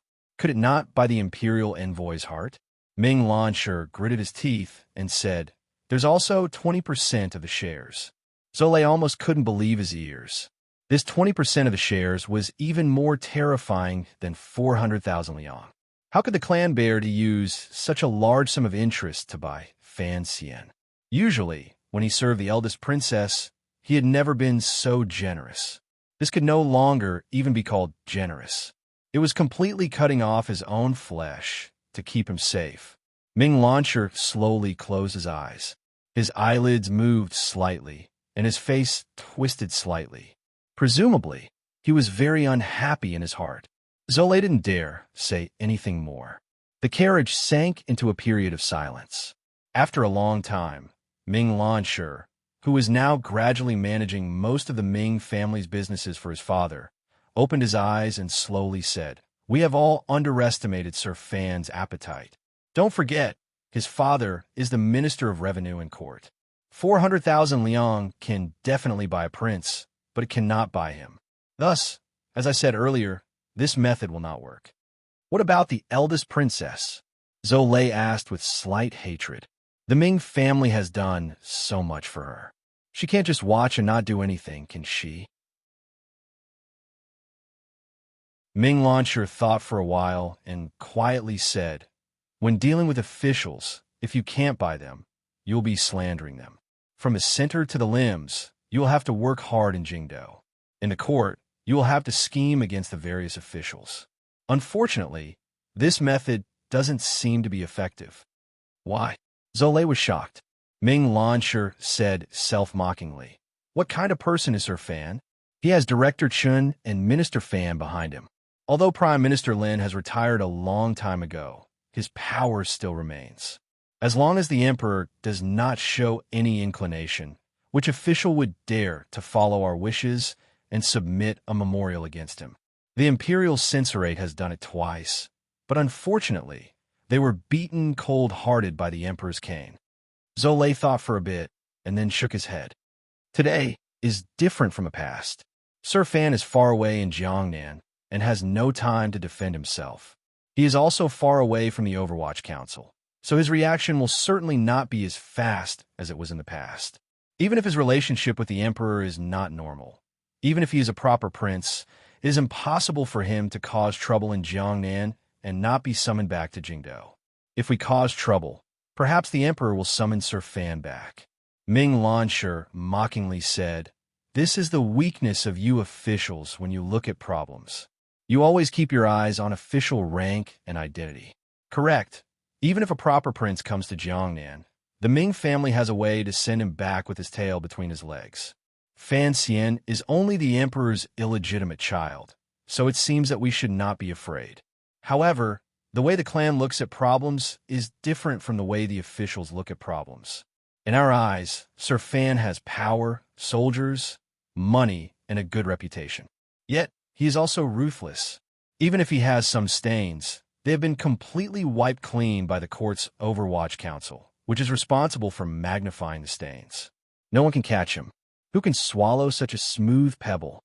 He is much more difficult to deal with than any royal highness. If we really incite the Jiangnan people to make trouble as you wish." Ming Lansher smiled coldly. "Do you believe that Fan Xian would dare to move the Black Knights into Suzhou and directly wipe out the Ming family?" Zole sucked in a cold breath and said hesitantly, "No way. Does he really not care about the face of the court at all? The Qing laws are not written for fun. He is a madman." Ming Lansher gritted his teeth and cursed in a low voice. "A seemingly cultured and refined madman. If you can avoid provoking him, then provoke him. Unless you have the confidence to make him disappear from this world." Zole suddenly quieted down. A moment later, he faintly said, "The Martial Assembly?" This was the Ming family's secret control of the Jiangnan martial arts world. They only wore the cloak of the court, so the Ming family did not control too many Jianghu aces. However, they had, after all, used Zole to control a group of fugitives. At this moment, he found that the Ming family could not do anything to the pebble-like imperial envoy. A vicious thought flashed through his heart, and he brought up this matter. Ming Launcher looked pitifully at Zhou Lei like he was looking at an idiot. Do you not know that Sir Fan himself is a 9th-level ace? Do you not know that the Emperor has sent a group of the most elite Tiger Guards to him? Do you not know that the 6th Bureau swordsmen who specialize in assassinations in the Overwatch Council never leave his side? Do you not know that Northern Shi's Haidang once lived with him in Hangzhou for a period of time? Ming Launcher's voice grew louder and louder.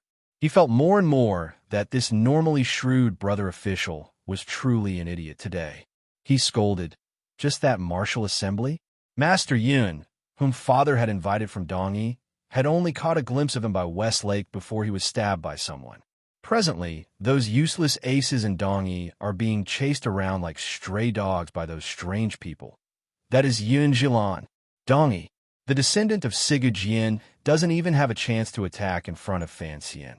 Do you think these Jiangnan martial artists can kill him? Zhou Lei's face alternated between green and white. Only now did he realize that Fan Xian was not as simple as just a powerful official. In the present world, Fan Xian was definitely one of the wealthiest people. Those who were richer than him were not as powerful as him. Those who were more powerful than him were not as powerful as him. Those who were more powerful than him were not as shameless as him.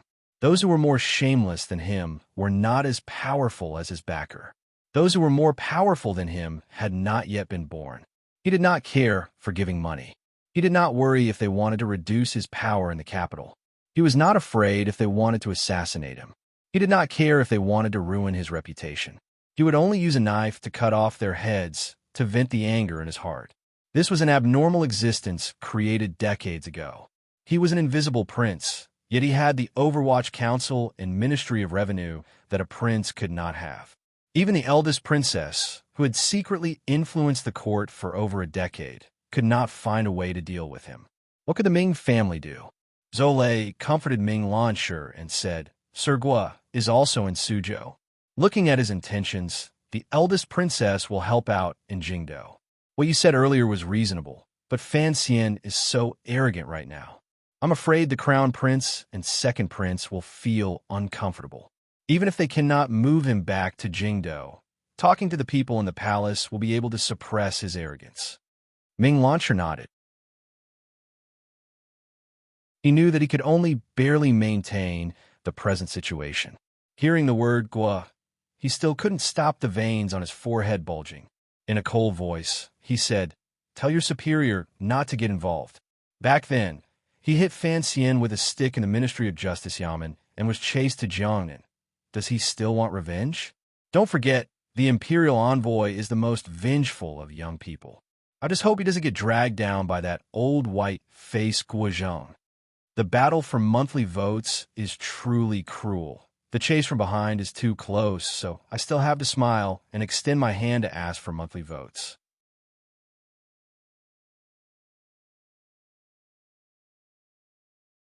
Chapter 359. There are actually mosquitoes in Guangzhou. This is my biggest discovery.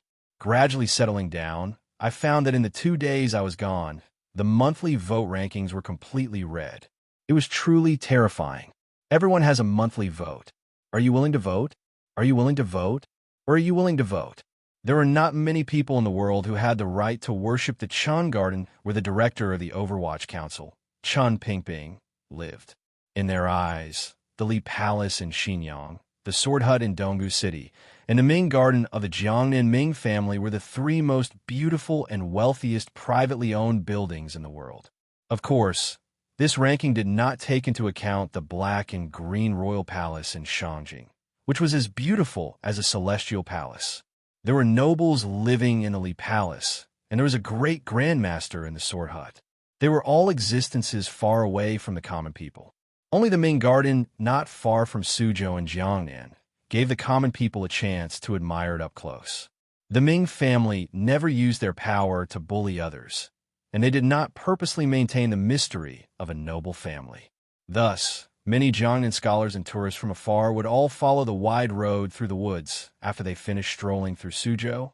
They would circle around to the outside of the city and look at the beautiful garden from a distance.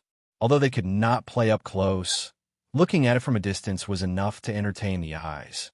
The Ming family was low-key and not mysterious. Thus, this Ming garden, which had been built for nearly 40 years, still maintained the deep imprint of their family. Every brick and tile, every grass and tree, every step and pavilion was not extravagant or eye-catching. On the contrary, it exuded a faint sense of intimacy. Furthermore, the courtyard walls built along the foot of the mountain were not very tall. When tourists stood on the road, they could see the eaves inside. If they stood closer, they could even hear the sound of flowing water inside. Intimacy did not mean homely. Simplicity, of course, was not simple. In the eyes of those who truly knew the ropes, they would certainly be able to see that every detail in this pampered garden was impeccable. Each material and design was ingenious. In the eyes of soldiers, they could see that although this garden did not seem to have any defensive capabilities, with some simple modifications, it could become a castle that could be defended for half a year in a very short amount of time. The weather was not very good. In the chilly early spring, there was a light drizzle. Young Master Ming's carriage traveled alone on the road home. He did not see the usual 2 or 3 tourists and women on an outing. The carriage came to a strange stop outside the side door. Young Master Ming pulled back a corner of the curtain and revealed a gloomy face as he looked at the front door of his own home. It seemed to be sending off a guest. A middle-aged man wearing official robes walked into his carriage with a face full of anger. Ming Launcher put down the curtain and turned his head to look at Zole. He said angrily, "Speak of Guozheng. Guozheng will arrive. How can a superior like you be so tactless?" Zole was silent. Guozheng was his direct superior. Last year, he was still the imperial censor of the left of the imperial censorate in Jingdou. After the spring examination case, Guozheng had led the 3 departments of the Ministry of Justice to jointly interrogate Fan Xian. At the time, he had relied on the eldest princess to support him and had beaten Fan Xian a few times. He wanted to force a confession out of him. How could he have thought that Fan Xian's background would be so powerful? Not only did he not bring down the Fan family, but he had also offended Prime Minister Lin, the Fan family, and the Overwatch Council. These 3 giants had taken action, but did not make much of a fuss. They had easily caused the Minister of Justice, Han Jiwei, to lose his position. At the same time, they had sent Guozheng to Jiangnan.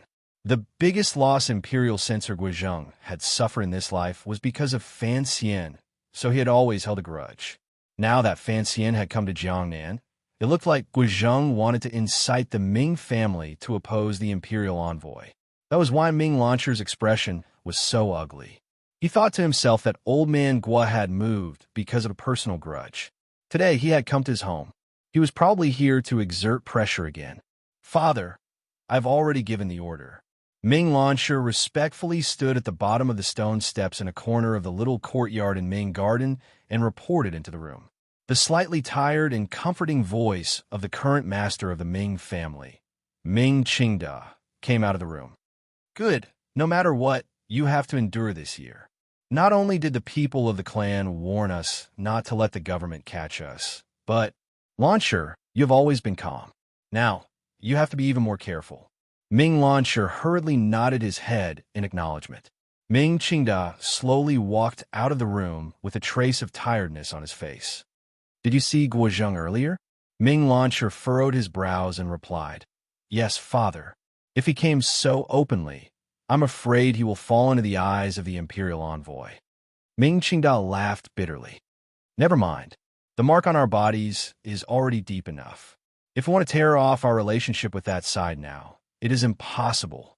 No one will believe us. Don't think about these problems anymore. Did he come himself, or did he represent those people in the capital?" Ming Launcher asked hesitantly. Hearing these words, the wrinkles at the corners of Ming Qingda's eyes deepened. A moment later, he sighed and said, "When will these officials have their own identities?" Ming Launcher's heart tightened. He knew the meaning of his father's words. It meant that Guozheng had come to pass on the eldest princess and His Highness' opinions. He looked at his father nervously. Don't worry and don't pay attention to the intentions of the capital. His Highness wants us to trip up the imperial envoy. Ming Qingda, the wealthiest man of this generation, smiled coldly and said, "This is to use us as knives." How could I be so stupid? Of course, on the surface, we still have to go along with them because no one knows what will happen in the future or who will sit on that dragon chair. Ming Launcher furrowed his brows slightly and said, "The order has already been issued. As long as the imperial envoy is in Jiangnan, we will have peace.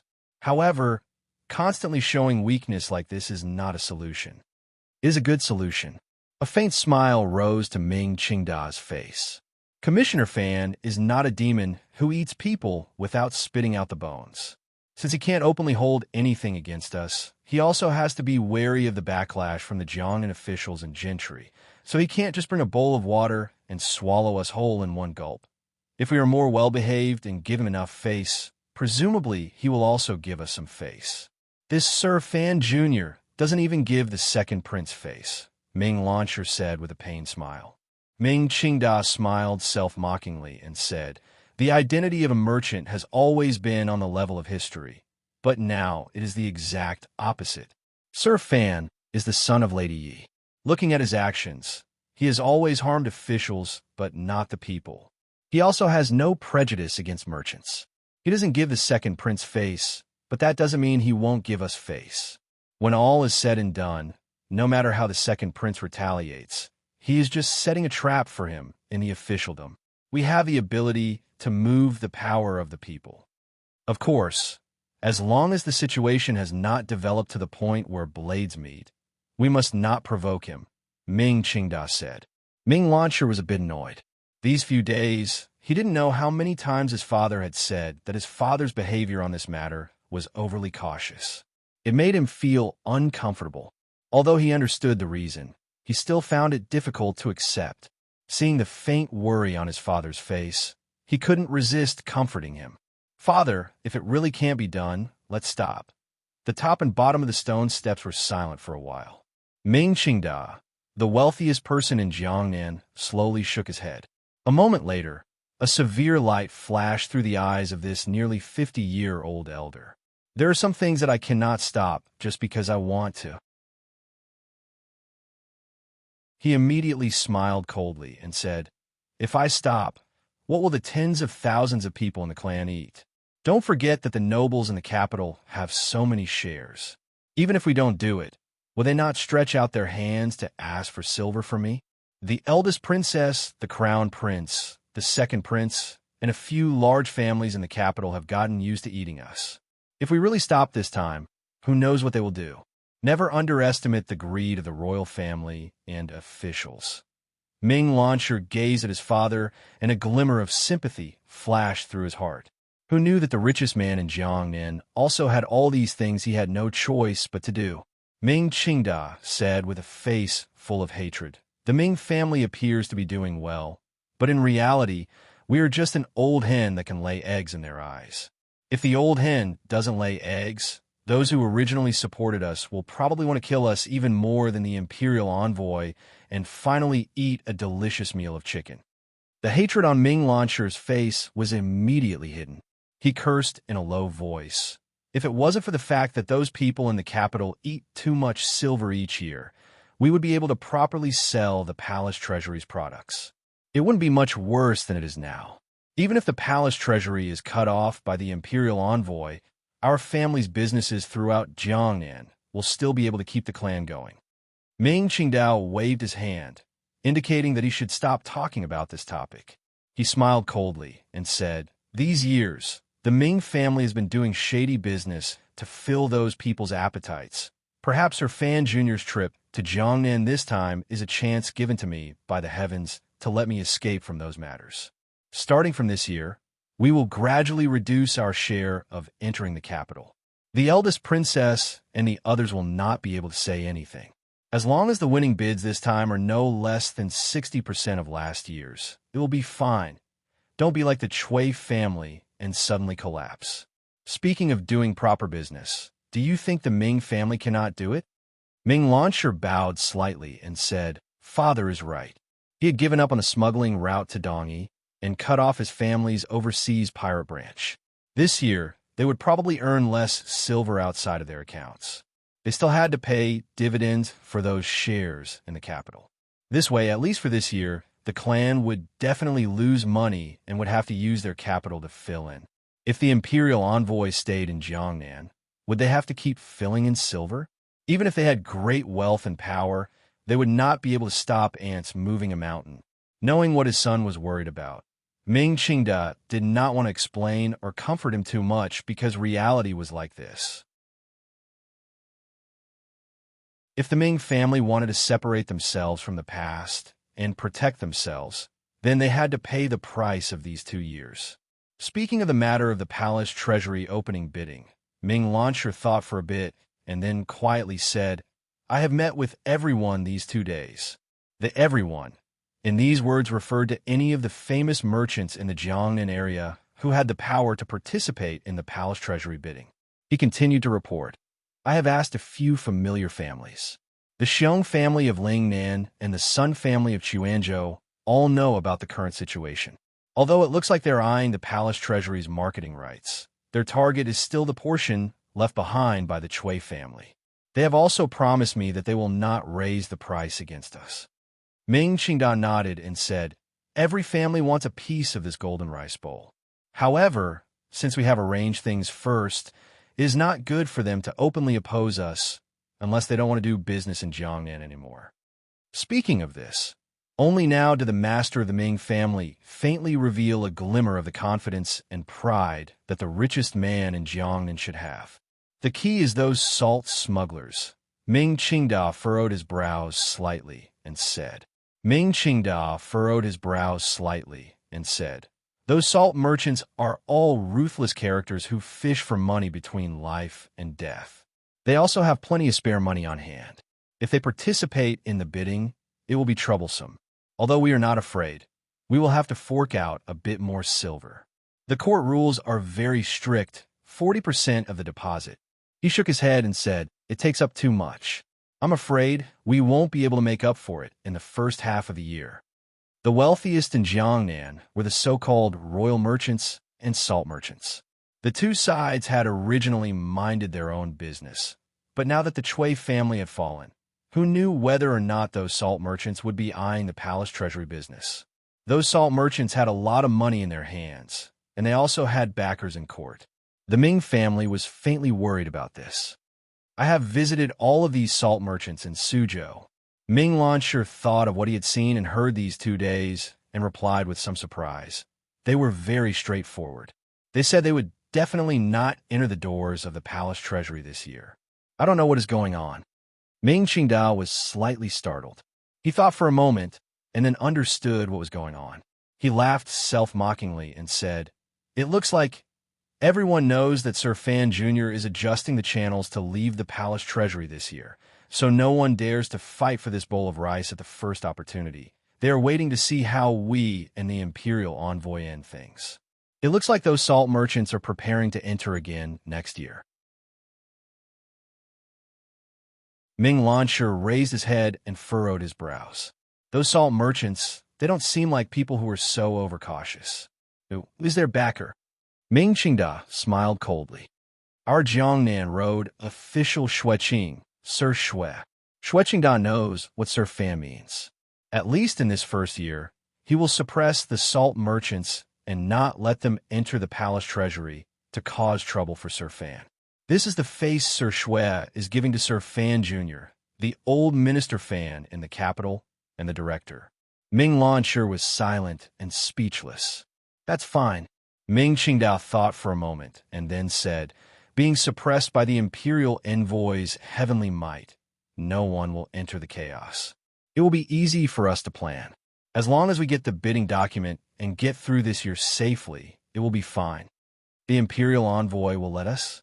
Ming Launcher asked his father probingly.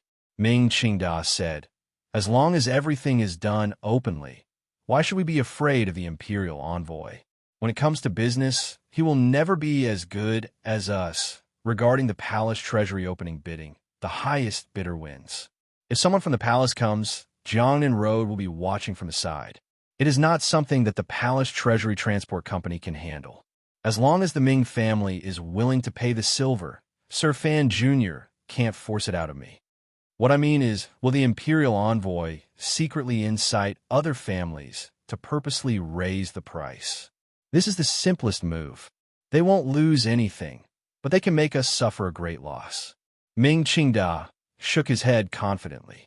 There may not be anyone on the Jiangnan Road who dares to offend Sir Fan Jr., but other than him, there may not be anyone who dares to offend the Ming family.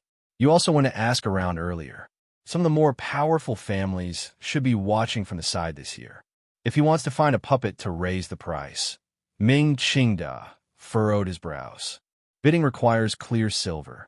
The Imperial Envoy doesn't have that much silver, so he won't be able to raise it much. A faint mockery rose to his face. Don't be blinded by that chest of 130,000 liang of silver.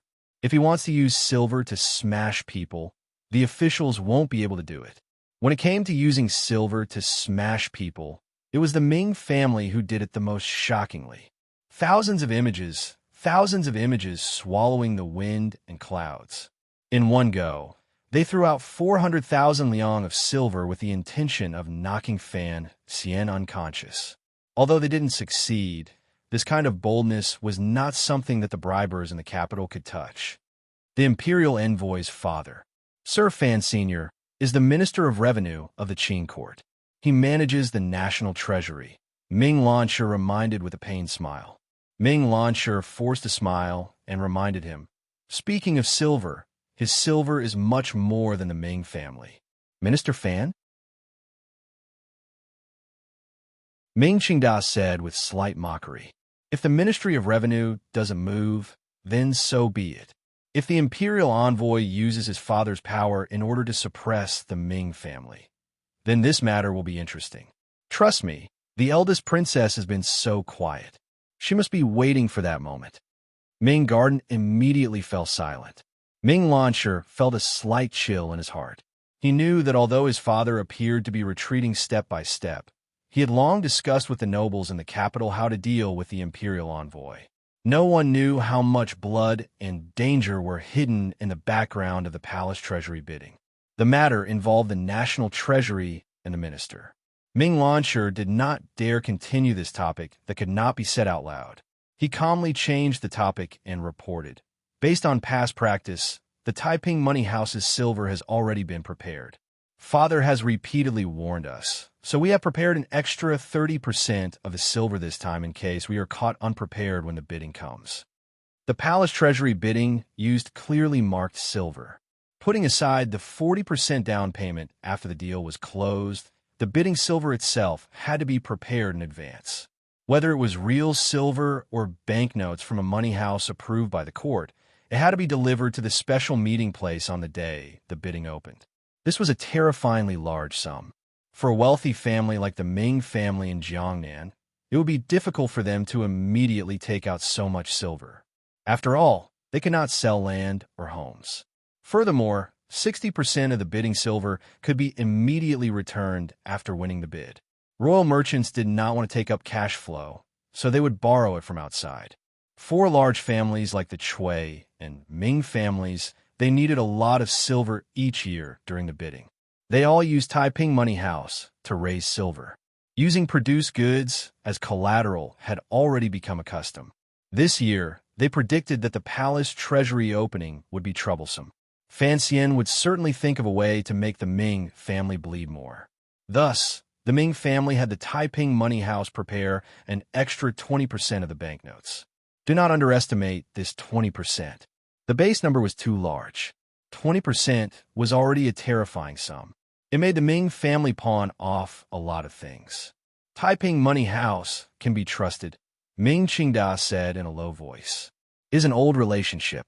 After all, it is a business of Dongi. Those people will have to rely on us for supplies. Yes, Ming Lansher replied quietly. Furthermore, we are not moving silver for no reason. Nowadays, there are always some supercilious people in Jiangnan who want to see the Ming family make a fool of themselves. If we can win the bid this time, it will be a slap to their faces. At the same time, it will let the imperial envoy understand that the family that can represent the palace treasury in such a large business is still our family.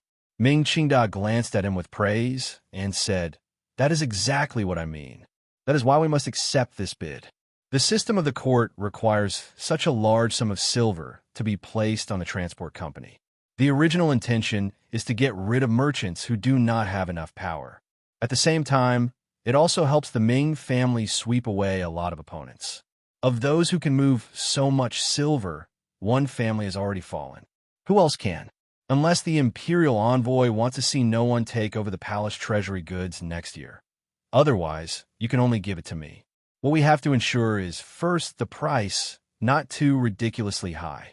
Second, the binding. There will be pressure from the capital to force the transport company to follow the rules of previous years. The 16 items will be split into 4, 6, 8, and 1. We still only want that 8. The master of the Ming family still said, only want for half of the shares. The confidence in his words was unmistakable.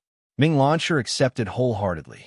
The seemingly tense situation became easy under his father's analysis of the system of the court. It seemed that only his family had the ability to win the bid under the absurd rules of the court. The matter on the sea has been settled. The master of the Ming family finally said slowly. You should also have that person in the family shut up. Hearing that the matter on the sea had been settled, Ming Launcher couldn't help but feel his entire body relax. That was the Ming family's biggest weakness. As long as it was cleaned out, based on the Ming family's stable actions in Jiangnan Road, Fan Xian should not be able to find any reason to oppose him. However, hearing his father's last words, the young master of the Ming family still could not help but feel a chill in his heart. He didn't know how his father had settled the matter on the sea or how the pirates entrenched on the island had been silenced. As for the Ming family's support, a portion of it had come from the military.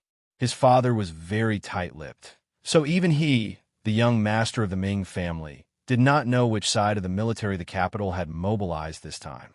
The matter on the sea had been resolved by his father, but he had to resolve the matter at home. A ruthless expression flashed across Ming Launcher's face. Nightfall. The young master of the Ming family was in a remote golden room in Suzhou. He lay on the bed with his eyes gazing at the sky. No one knew what he was thinking.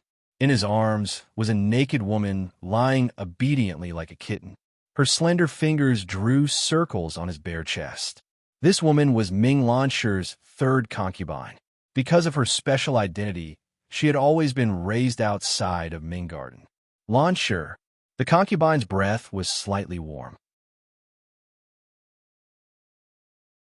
She panted and said, I want more. Men hated to hear these words after the matter. Ming Launcher smiled coldly and said, Want more? Don't you know how to be content? The concubine's expression suddenly changed. She gritted her teeth and said, What do you mean? Is it that the imperial envoy is checking hard and doesn't dare to go out on the sea? Do you feel that us two siblings are of no use? Ming Launcher smiled slightly and turned around. In a quiet voice, he said, Little darling, you've earned so much silver for the Ming family these few years. How could it be of no use? As his words fell, his hand slapped heavily onto the concubine's snow-white buttocks, sending up and down white waves. She pouted coquettishly.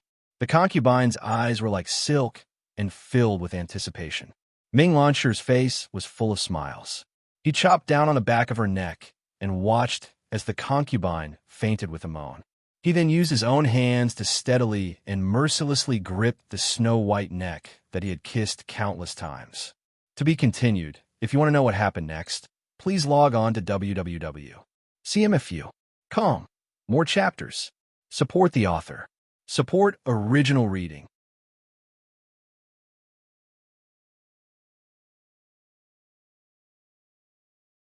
Chapter 360. In the early morning of the second day, a large stone and a sack were missing from the pier outside Suzhou. Someone heard the sound of a heavy object falling into the river. Immediately afterwards, they heard that the young master's third concubine had returned to her home in Xuanzhou to visit relatives. It was unknown when she would return, and the date of her return was uncertain. In the same dusky morning mist, on an island far away from Chuanzhou City, taking advantage of the cover of the night before dawn, many ferocious bird-eating seagulls rushed down from the clouds and landed on the island, densely covering the entire ground.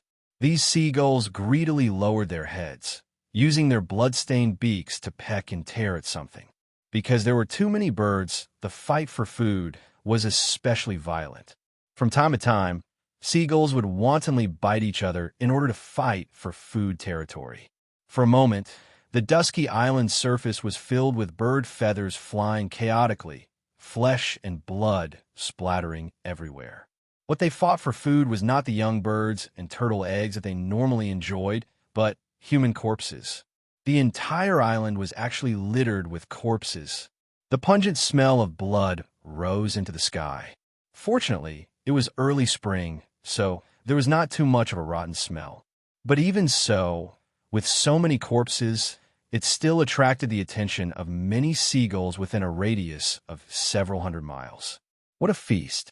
On the island, one could faintly see a pier-like building, but right now there were no signs of people.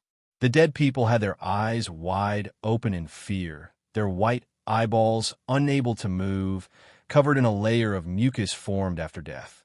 It seemed that they never thought that someone would come to the island and kill them.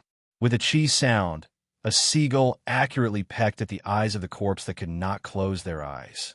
With a bloody eyeball in its mouth, it proudly twisted its neck and then immediately lowered its head, as if afraid that its companions would fight with it for food.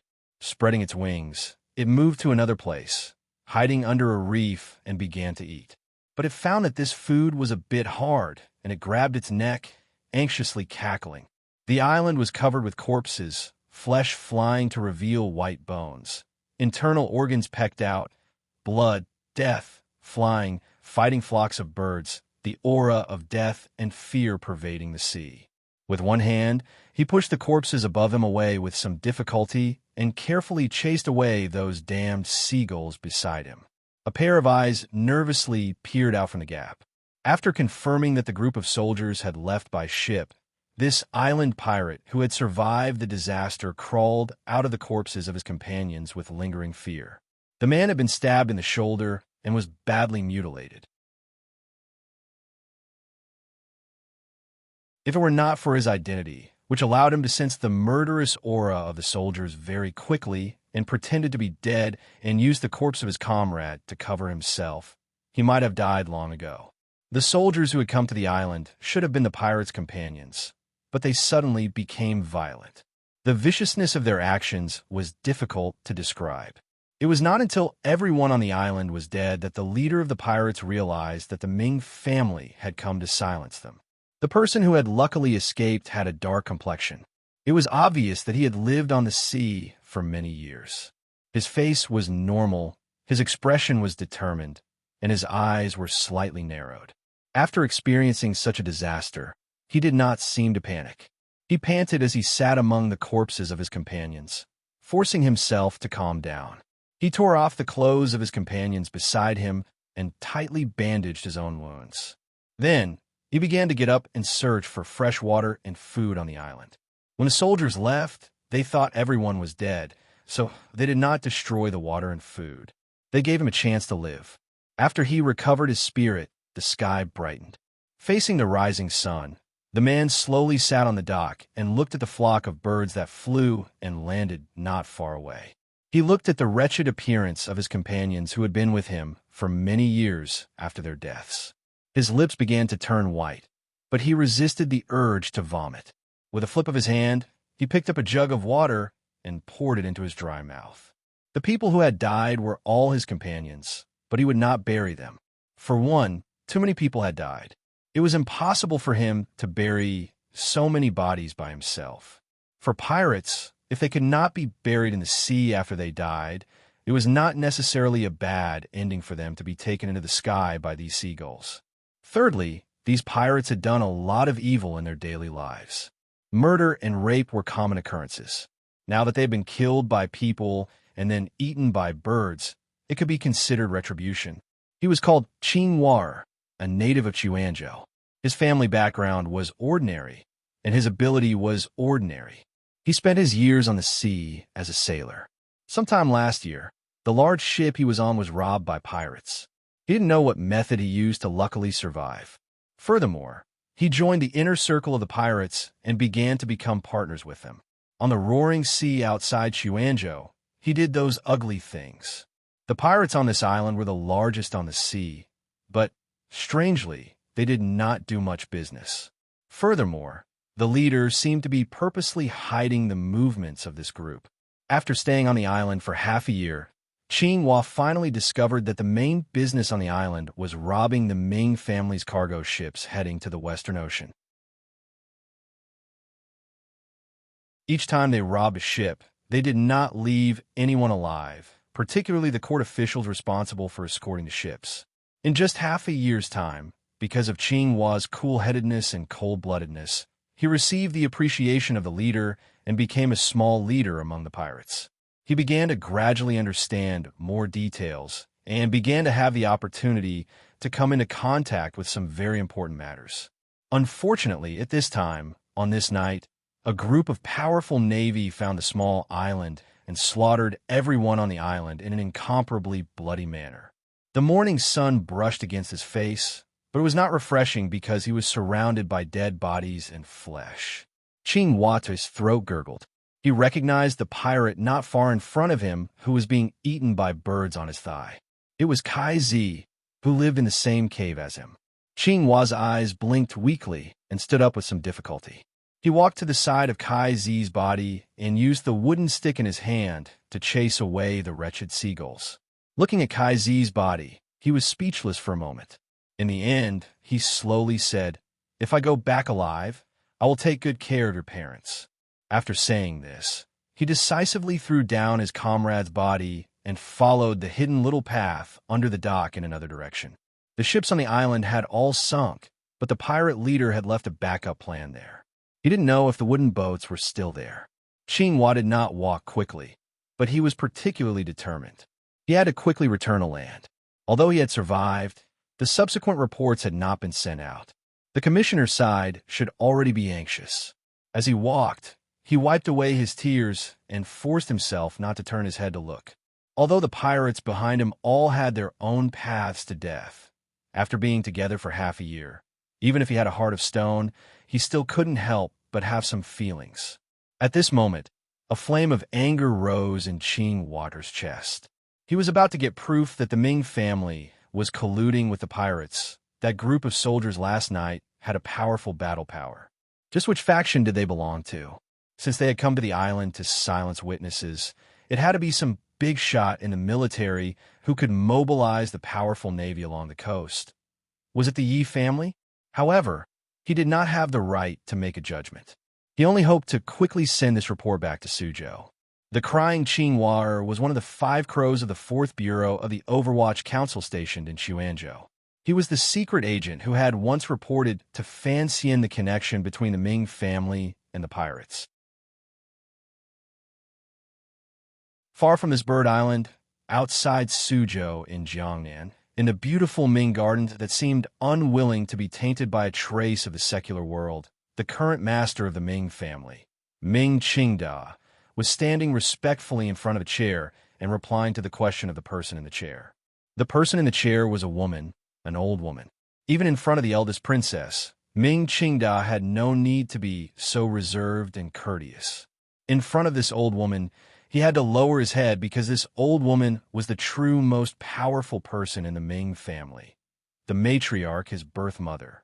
Many years ago, if this old woman had not been vicious and merciless, poisoned the most favored mistress to death, and then chased the 7th prince out of the family after the old master's death, the Ming family's large fortune would probably have long fallen into that person's hands.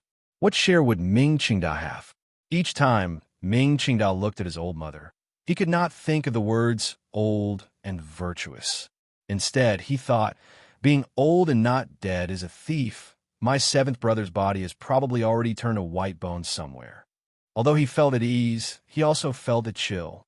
As long as this old woman was alive, he could not be considered the true master of the Ming family. Your actions are too slow.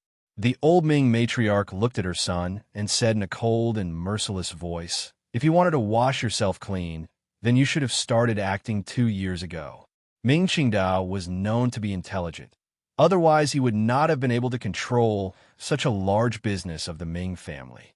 However, in front of his mother, he had been criticized badly. His face heated up and he furrowed his brows. Why 2 years ago?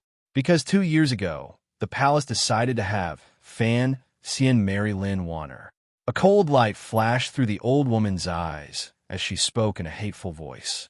Ming Qingdao's expression was respectful, but he had other thoughts in his heart. Even if they had guessed at that time that Fan Xian would go to Jiangnan to take charge of the palace treasury, who knew he was the emperor's illegitimate child? Who knew he was a descendant of a Yi family? Who knew he would one day lead the Overwatch Council? This old woman, it looked like she was truly muddle-headed. The old woman scolded. If I hadn't asked the military for help this time, if the Overwatch Council had found that island, given Fan Xian's personality, how would he have dealt with you? Ming Qingdao laughed coldly in his heart and didn't say anything. With a respectful expression, he replied, "It is truly unfilial of me to make mother worry." To be continued. If you want to know what happened afterwards, please log on to www.cmfu.com. More chapters. Support the author. Support original reading.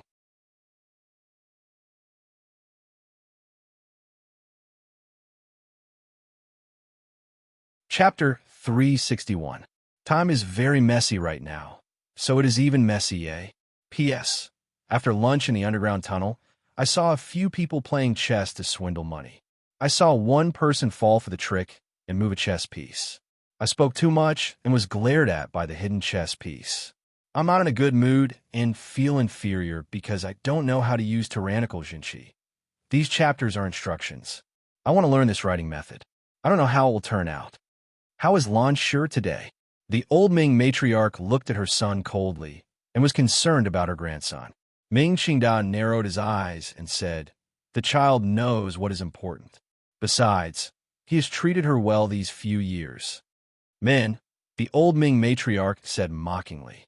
"In the end, they are all like this." The old woman thought for a bit and then shook her head. "Have Lan Shi have less contact with Master Yuan. A few days ago, I heard that the Imperial Envoy's student was opening a brothel in the city. Lan Shi sold the bamboo house and felt uncomfortable. He was planning with Master Yuan on how to break the Imperial Envoy's business. Since we have drawn up the rules, of course, we cannot do the opposite." She continued coldly. "Master Yuan is the heir's woman. Have Lan Shi drool less. Besides, it's not like you don't know that the Fan family hates Yuan Ming to the bone. If Fan Xian discovers that Yuan Ming is in Suzhou, he will probably kill her at the first opportunity. If Ming Shi interacts with her, it will be a bit more dangerous." Ming Qingdao nodded his head in agreement and was about to leave the room when unexpectedly his old mother still kept him. After a moment of silence, she asked worriedly, "Our arrangements are, in the end, our arrangements. I feel that after Sir Fan Jr.'s iron hand rectified the palace treasury, he shouldn't be so quiet." Ming Qingdao thought for a bit and then replied calmly, "Mother, don't worry. After all, our family is a large family with a reputation under heaven. Without concrete evidence, even an imperial envoy would not dare to act recklessly." The old Ming matriarch's eyebrows were all white. Her wrinkled face was filled with worldliness and coldness. In a cold voice, she huffed, "Don't dare? He doesn't even want 400,000 liang of shining, white snow silver. He must want even more. Other than the Ming family, who else in this world can give him so much silver?" It was indeed so. To raise 400,000 liang of silver in such a short amount of time and deliver it to Fan Xian's hands, this kind of ability was enough to shock the world. Although Fan Xian, incredibly, did not accept it, this could be called the largest bribe in the world. It could already be recorded in the annals of history. Fan Xian didn't even want 400,000 liang of silver. Naturally, what he was after was even greater. "I have thought about it," Ming Qingdao said unhurriedly. "The imperial envoy not taking money is not necessarily a bad thing." Last September, The Chui family sent 20,000 liang of silver to Yishur Tavern. Sir Fan Jr. kindly accepted it, but as soon as he turned around, the Chui family was wiped out. So, whether or not he accepted the silver does not mean this strange Sir has any thoughts. Since ancient times, accepting silver to do things was a matter of course. Fan Xian accepting 20,000 liang of silver from the Chui family. Not only did he not give them any benefits, but he also struck like lightning and toppled the Chui family. This action completely destroyed Fan Xian's reputation on the Jianghu for bribery. The Jiangnan merchants bore a deep grudge against this matter. The old Ming matriarch's cheeks were weak. When she smiled, they appeared particularly terrifying. She mockingly said, "The Chui family is also petty and can't even see things clearly." Their precious son offended Fan Xian in Shangjing in northern Qi and was punished to kneel in the middle of the night. They want to use 20,000 liang of silver to smooth things over? Sir Fan Jr. did not accept this silver to do things for the Chui family. He only expressed that he no longer bore a grudge against the Shangjing matter. As for what happened afterward, who knows what happened? Speaking of this, the old woman furrowed her brows and asked, "How is Huir?" Ming Qingda replied, "Her mood is better." Under the eldest princess's secret arrangements, the Chui and Ming families were carrying out a marriage alliance. The Huir mentioned now was the wife of the third generation of the Ming family, Ming Lanshi, Chui Zhihui. After the Chui family had been toppled by Fan Xian, although those prominent figures had survived under Yan Xiaoyi's protection, their families had been destroyed and their people scattered. Changguan had left in a romantic manner.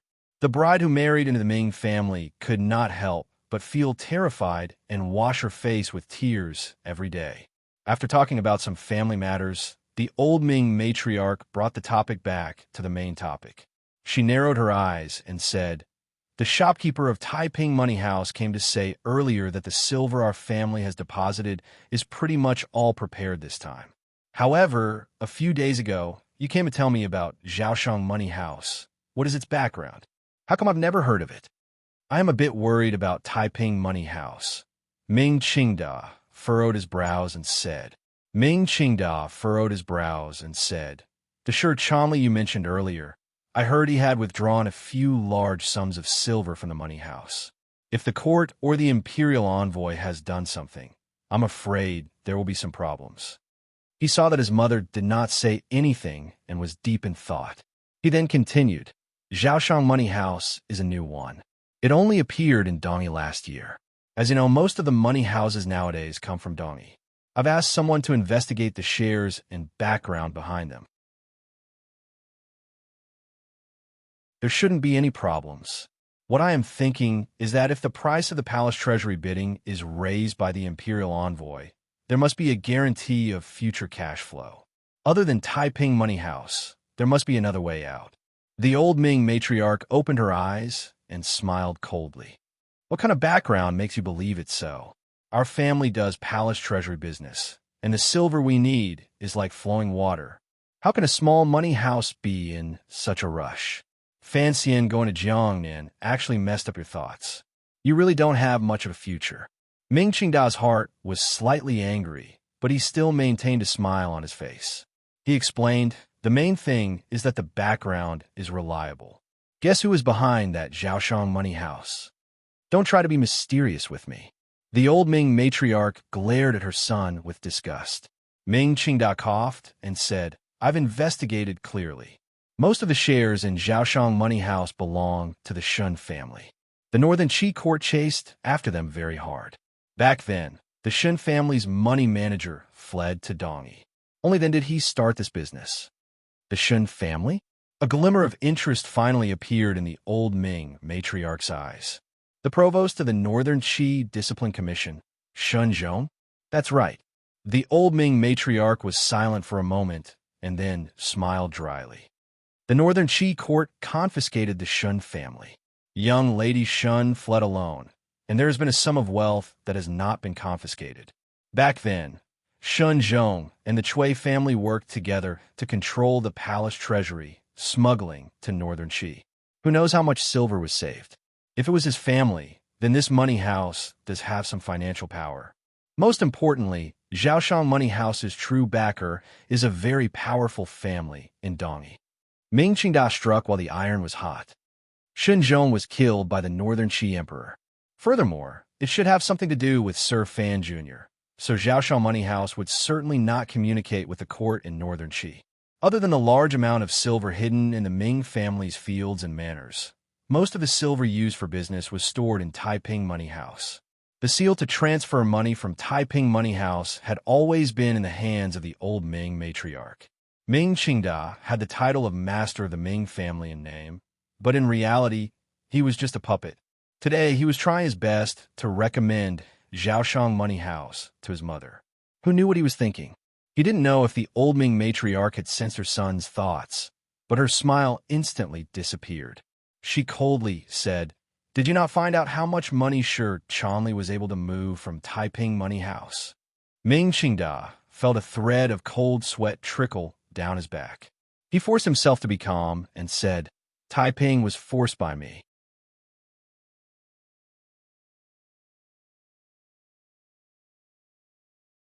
Aces at the level of the old Jiangnan water bandits were hidden in who knew how many places. The so-called Juanshan Conference was the true gathering place for these so-called aces of the Jianghu. The Juanshan Conference was never known by others. No one knew exactly how powerful it was. If Fan Xian truly wanted to exterminate the Ming family, a large family that had lasted for hundreds of years would naturally have a way to counterattack. Particularly at the moment, the shadows and professional assassins of the Sixth Bureau were all over Jiangnan playing hide-and-seek with the Dongyi swordsmen. The defense around Fan Xian was not as tight as it looked. Ming Qingda clearly did not agree with this suggestion and said with slight mockery, "I don't believe the Juanshan Conference can kill someone that even Dongyi can't kill. Other than that, Mother, don't forget that the Imperial Envoy himself is a top ace. He also has the Tiger Guards sent by the Emperor at his side. Most importantly, that Northern Qi Saint girl Haidang should also be by his side." The old Ming matriarch looked at her son with pity. Killing is putting one's life on the line. It is not a game that cares about success. If someone wants to kill our entire family, and you are still considering whether or not you can kill them, then you will never have the chance to kill them. Ming Qingda smiled bitterly and replied, "Even if we can kill Fan Xian, so what? The emperor is angry and the world is shocked. Can Ming family survive? Naturally, we have to do it flawlessly and give the people of the world a convincing answer," the old Ming matriarch said coldly. "If Fan Xian can be killed, naturally, it will be Dongyi's Sigu Jian who did it. What does it have to do with the Ming family? In any case, Sigu Jian has taken the blame many times these years. One more doesn't matter."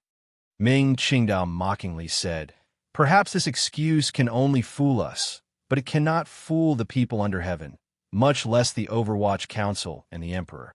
If Fan Xian can be killed," the old Ming matriarch said expressionlessly, "of course, it would be best if peace could be maintained. But if that day truly comes, I believe that the wise emperor of the Qing court will not shake the entire Jiangnan and the foundation of his rule for the sake of a dead, illegitimate child. If the matter can be suppressed to the smallest degree, the emperor will certainly suppress it. A living Fan Xian is more valuable than 10 Ming families, but 10 dead Fan Xian cannot compare to a broken Ming family. The emperor does not like the Ming family, but he cannot destroy the Ming family. Thus, the emperor only hopes that this time, Fan Xian will be able to seize the Ming family completely into the hands of the court. If you can understand this, then I can rest assured in handing this family to you." A glimmer of hatred rose to the old Ming matriarch's face. "When the time comes, I will throw in my life."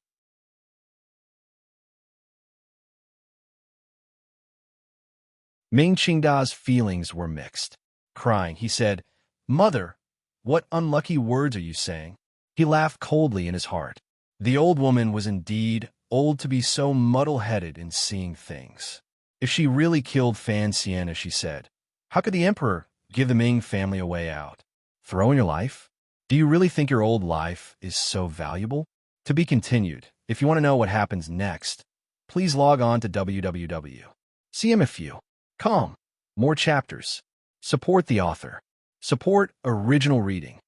You're tuning in to the Romance Rendezvous YouTube channel. We're so grateful for your support, and don't forget to subscribe to join us on this incredible journey through captivating stories. Your generosity through donations truly makes a world of difference, as it's the primary source of revenue that allows me to expand and enhance this channel for you. Thank you from the bottom of my heart for being a part of this adventure.